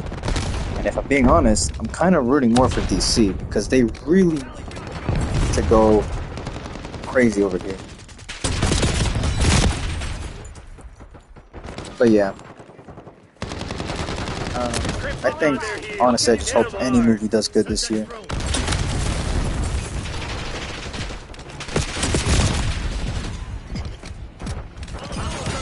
Where you going, mate?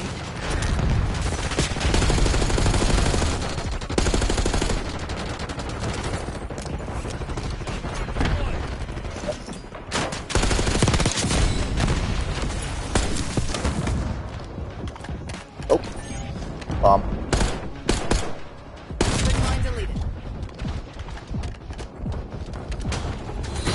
And clear. Now, if you guys excuse me, I gotta go on a break real quick. I gotta do something. Mess with the diggers, get your ass buried.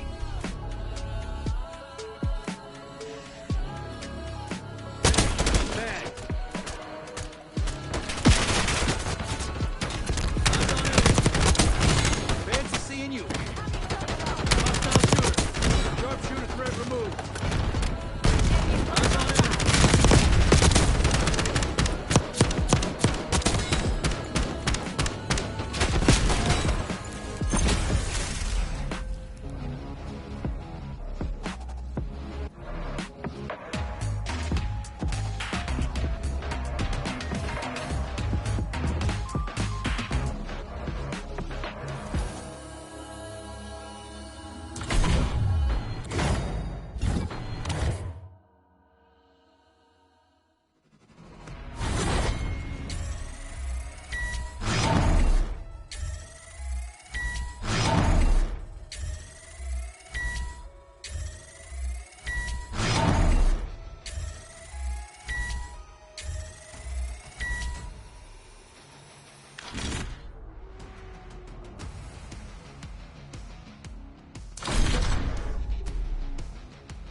Hardpoint.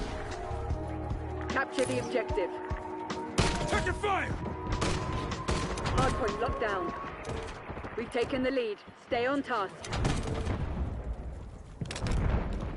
Hello, hello, back at it again. Let's see. Oh, come on. I just hope Call of Duty eventually becomes better. Oh, one thing I want is another Far Cry game. I really need a better Far Cry game. I think Far Cry can do better. They can. Let's face it. They just need time to cook, need some proper time, direction, and a good budget. And yeah, that's it. GTA 6 getting delayed till next year. Honestly, I hope it's a good game. I really do. I hope we don't get another Cyberpunk.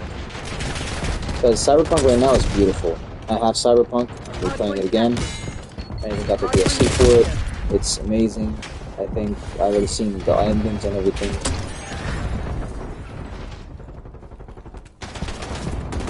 Honestly, it's pretty good.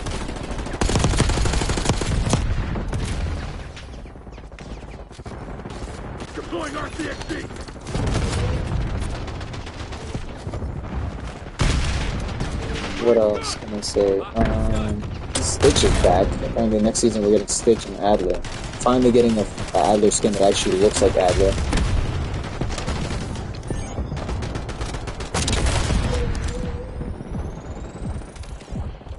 I hear him. My little pup is calling me. Hello, sir. You may come in. Big deal, big deal. Enemy UAV inbound. Ow. But don't pee in here. If you have that habit. Hardpoint Hi. active. How are you? Did you miss me? Hostiles Jump have on the bed. hardpoint. Nah, Gmail.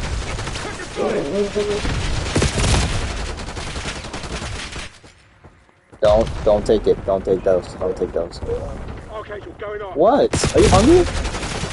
Wait, do you need to eat? Is that what it is? They don't even feed you dinner already?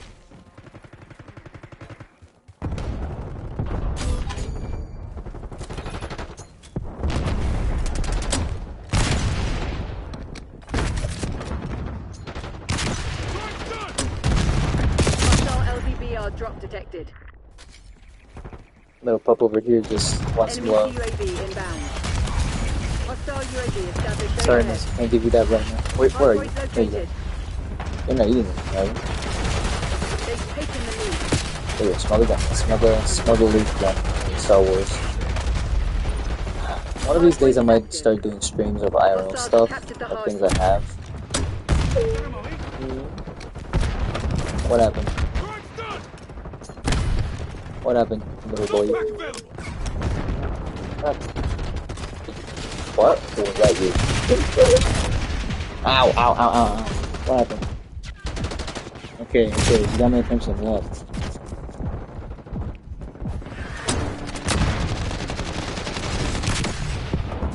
Enemy stun. I'm up the stairs, down the stairs, I'm up and then up and then up. My bad, my bad. Ow! The lead is ours. Hardpoint identified. Enemy UAV inbound.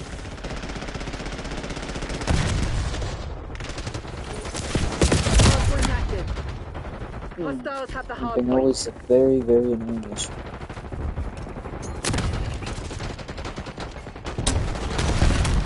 Hardpoint is secure.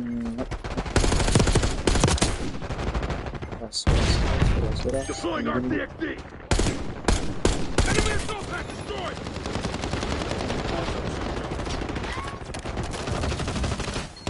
Hostiles have captured the hardpoint. Hardpoint locked down. If you would like. Not really, but it's your email, so just make it something that you understand. Enemy care package above. That could work. Hostiles have the hardpoint. Yeah. Hardpoint is secure. No. It's your email. It's not supposed to be, what's it called? As long as you're, you know, when you send emails and everything, people know who it Hardpoint is. is active.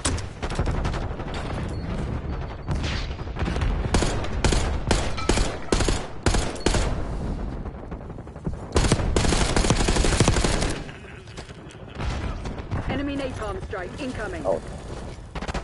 Hostile care package inbound.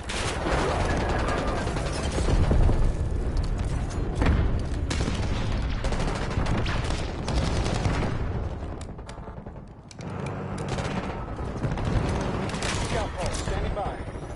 Enemies have destroyed your assault pack. Enemy RCXD detected.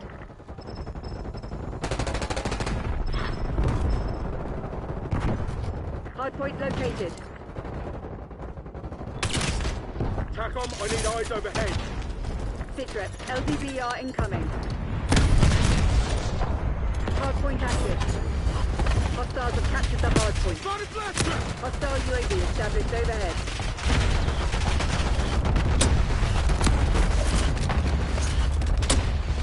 Deploying RCXD.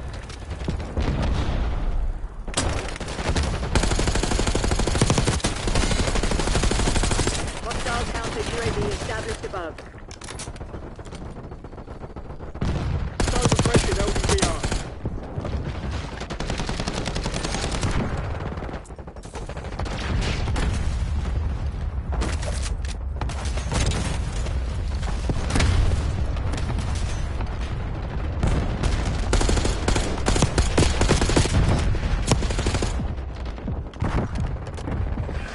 Get a knife on the stroke of my feature. Hardpoint identified. Enemy UAV inbound.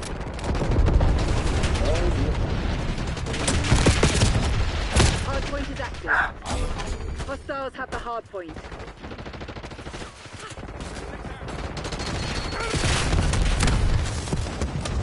Okay, you're prepping fire. Yep.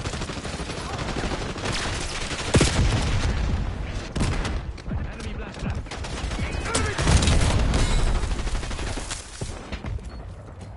Guard's done!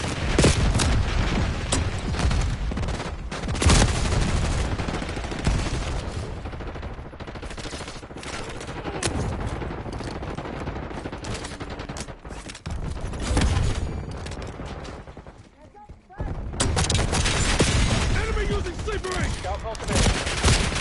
You're falling behind, Crimson. Hardpoint located.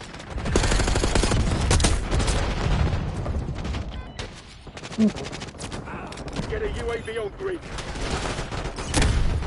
Hardpoint active. Hostiles have captured the hardpoint.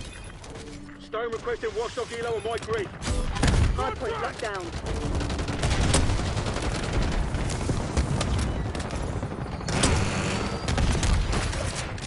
Hostile UAV established overhead.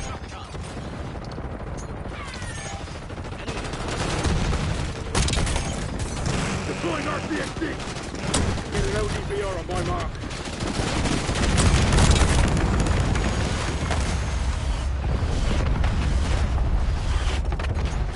Authorizing napalm strike.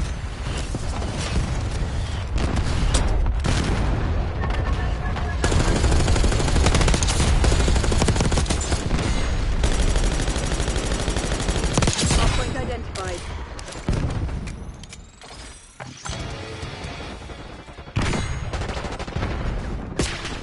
Using scout pulse! Hardpoint is active. Hostiles have captured the hardpoint. Destroyed your assault pack.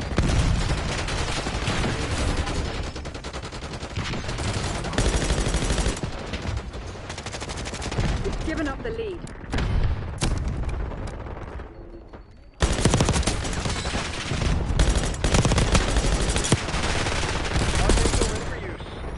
Hardpoint is secure. Hostiles have the hardpoint. Archangel going on!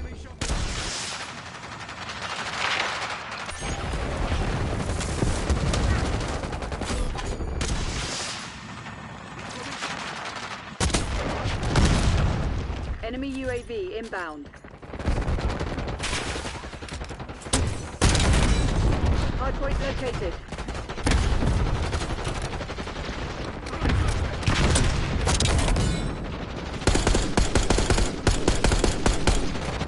Hardpoint active. Hardpoint locked down. Using scout pulse! Your assault pack has been destroyed. Deploying RCXD! Hostiles have captured the hardpoint. Archangel available.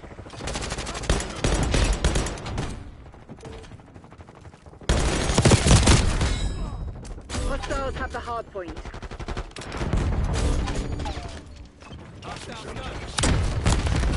Deploying RCXD! Hardpoint locked down. Archangel going on!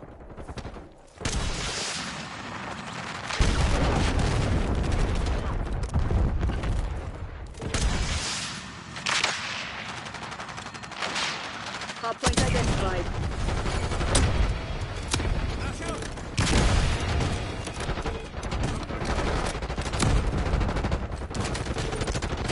Hardpoint active. Hostiles have captured the hardpoint.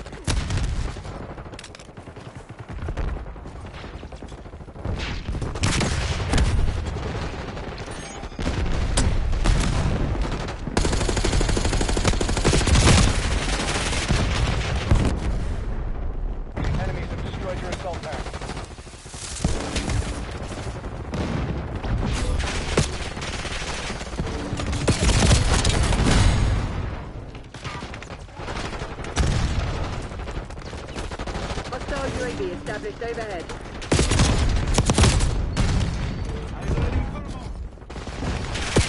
Hardpoint is secure. Trophy neutralized.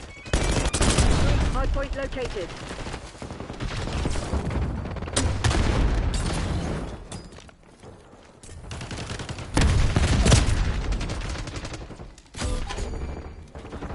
Hostiles have the hardpoint. Hardpoint locked down. Enemy assault pack destroyed. Hostiles have captured the hardpoint.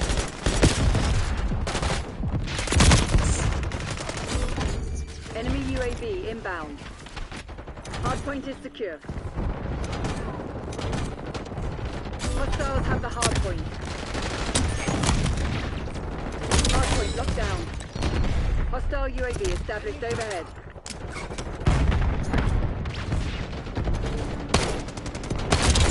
Standing by. Using scout pulse.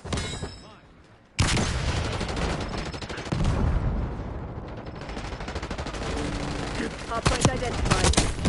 Hostiles have captured the hardpoint. Hardpoint is secure. Archangel ready for use. Hardpoint is active. Hardpoint locked down. Hostiles have the hardpoint.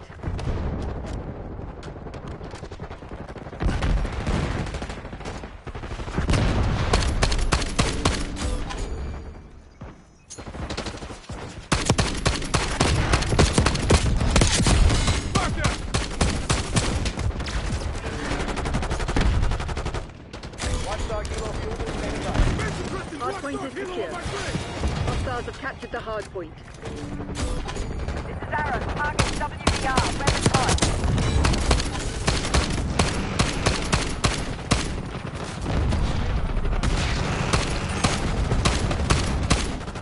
Please authorizing Hailstorm deploy. Burn 2 kills. Hardpoint located. On fire. Assault pack Archangel, go live. We're taking fire. Hardpoint active. Hostiles have neutralized your Watchdog Hilo.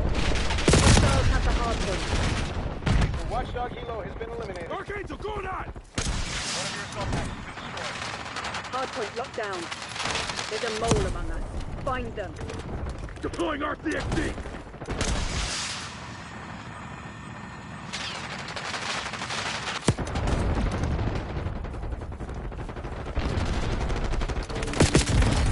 Hostiles have captured the hardpoint.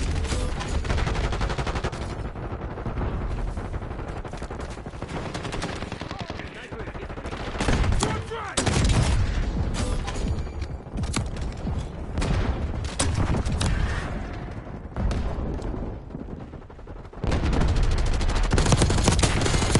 Hostile shooter. Hostile LVBR drop detected. Enemy CUAV inbound. Hardpoint is active. Enemy UAV inbound. Hardpoint is secure. Target ID.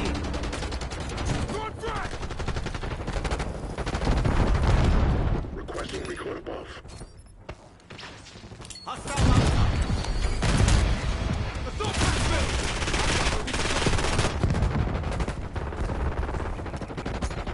Get out, frag! Charge done!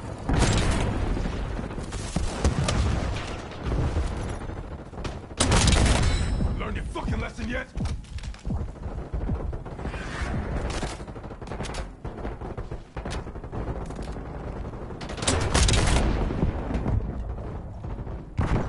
Hardpoint located. Enemy Molotov incoming!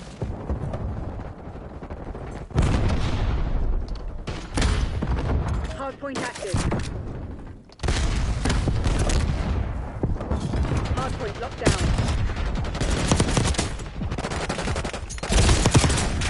Enemy UAV inbound.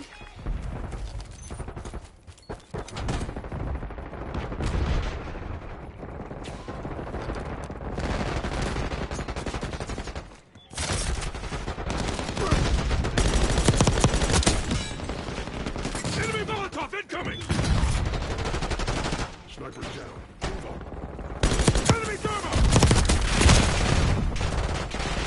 Hostiles have the hard point.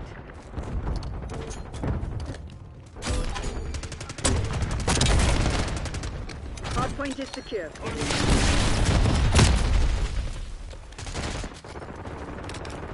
Hostiles have captured the hard point.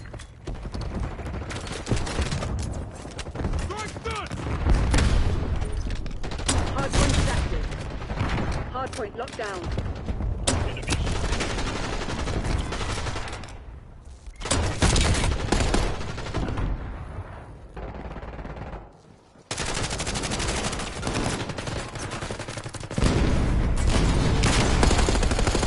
Archangel, go not!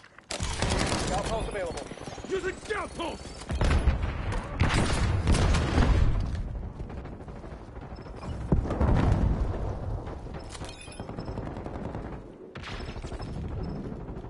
Enemy Molotov incoming! Get out, frag! Deploying RCXD!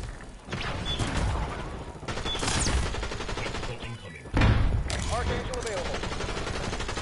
TACOM, I need eyes overhead. Hard point located.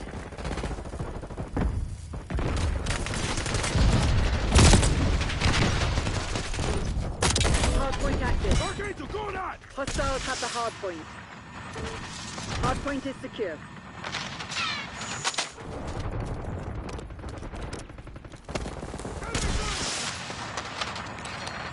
Hostiles have captured the hard point.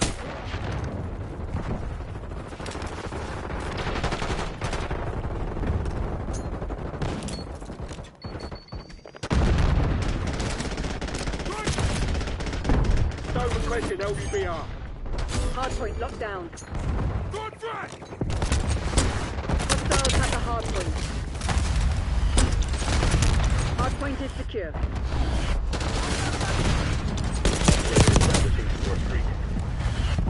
Hostile UAV established overhead. Hard point identified. Sniper, spike up! Standing by. Using scout pulse! Hard point is active. Hostiles have captured the hard point.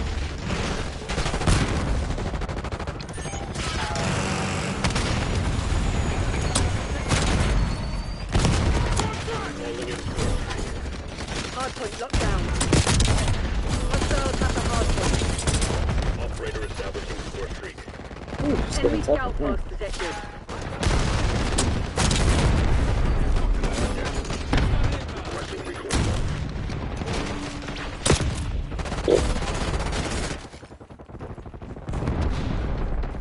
Eyes on Calling in shotgun! score streak. Strike's done! Enemy Molotov incoming! Hard point located. Operator establishing score streak. Hostiles reclaimed the Go on, lead. frag! You're supposed to be the CIA's best. Act like it. Hard point active. Hard point is secure. Strike's done! Reclaim the advantage. Now hold it. Enemy Molotov incoming! Got one!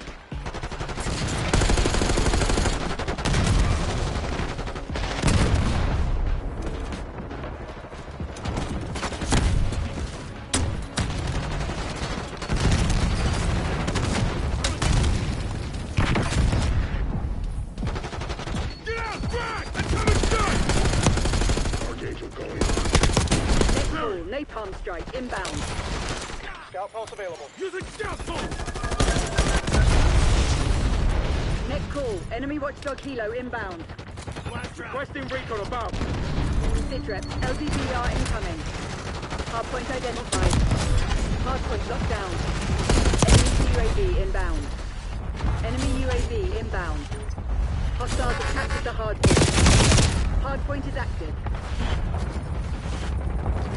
Take out that watchdog helo!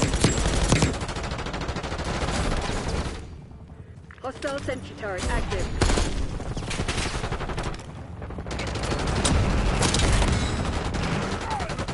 Hostile care package inbound.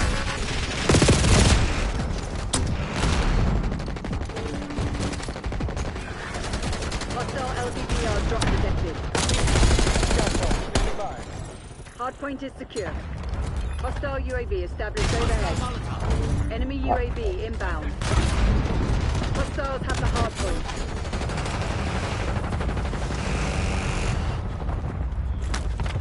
Deploying RCXD. Hardpoint located.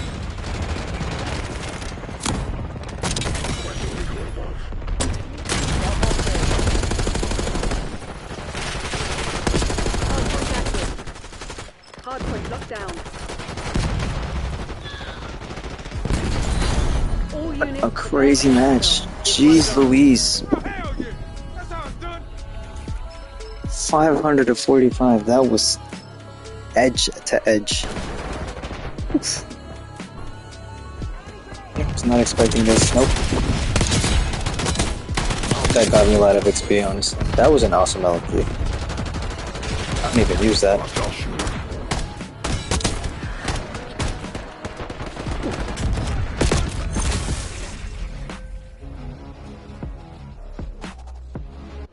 That's incredible.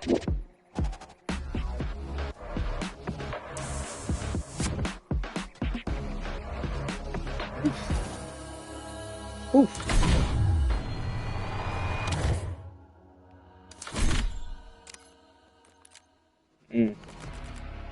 Okay, let's see, we got most of it done.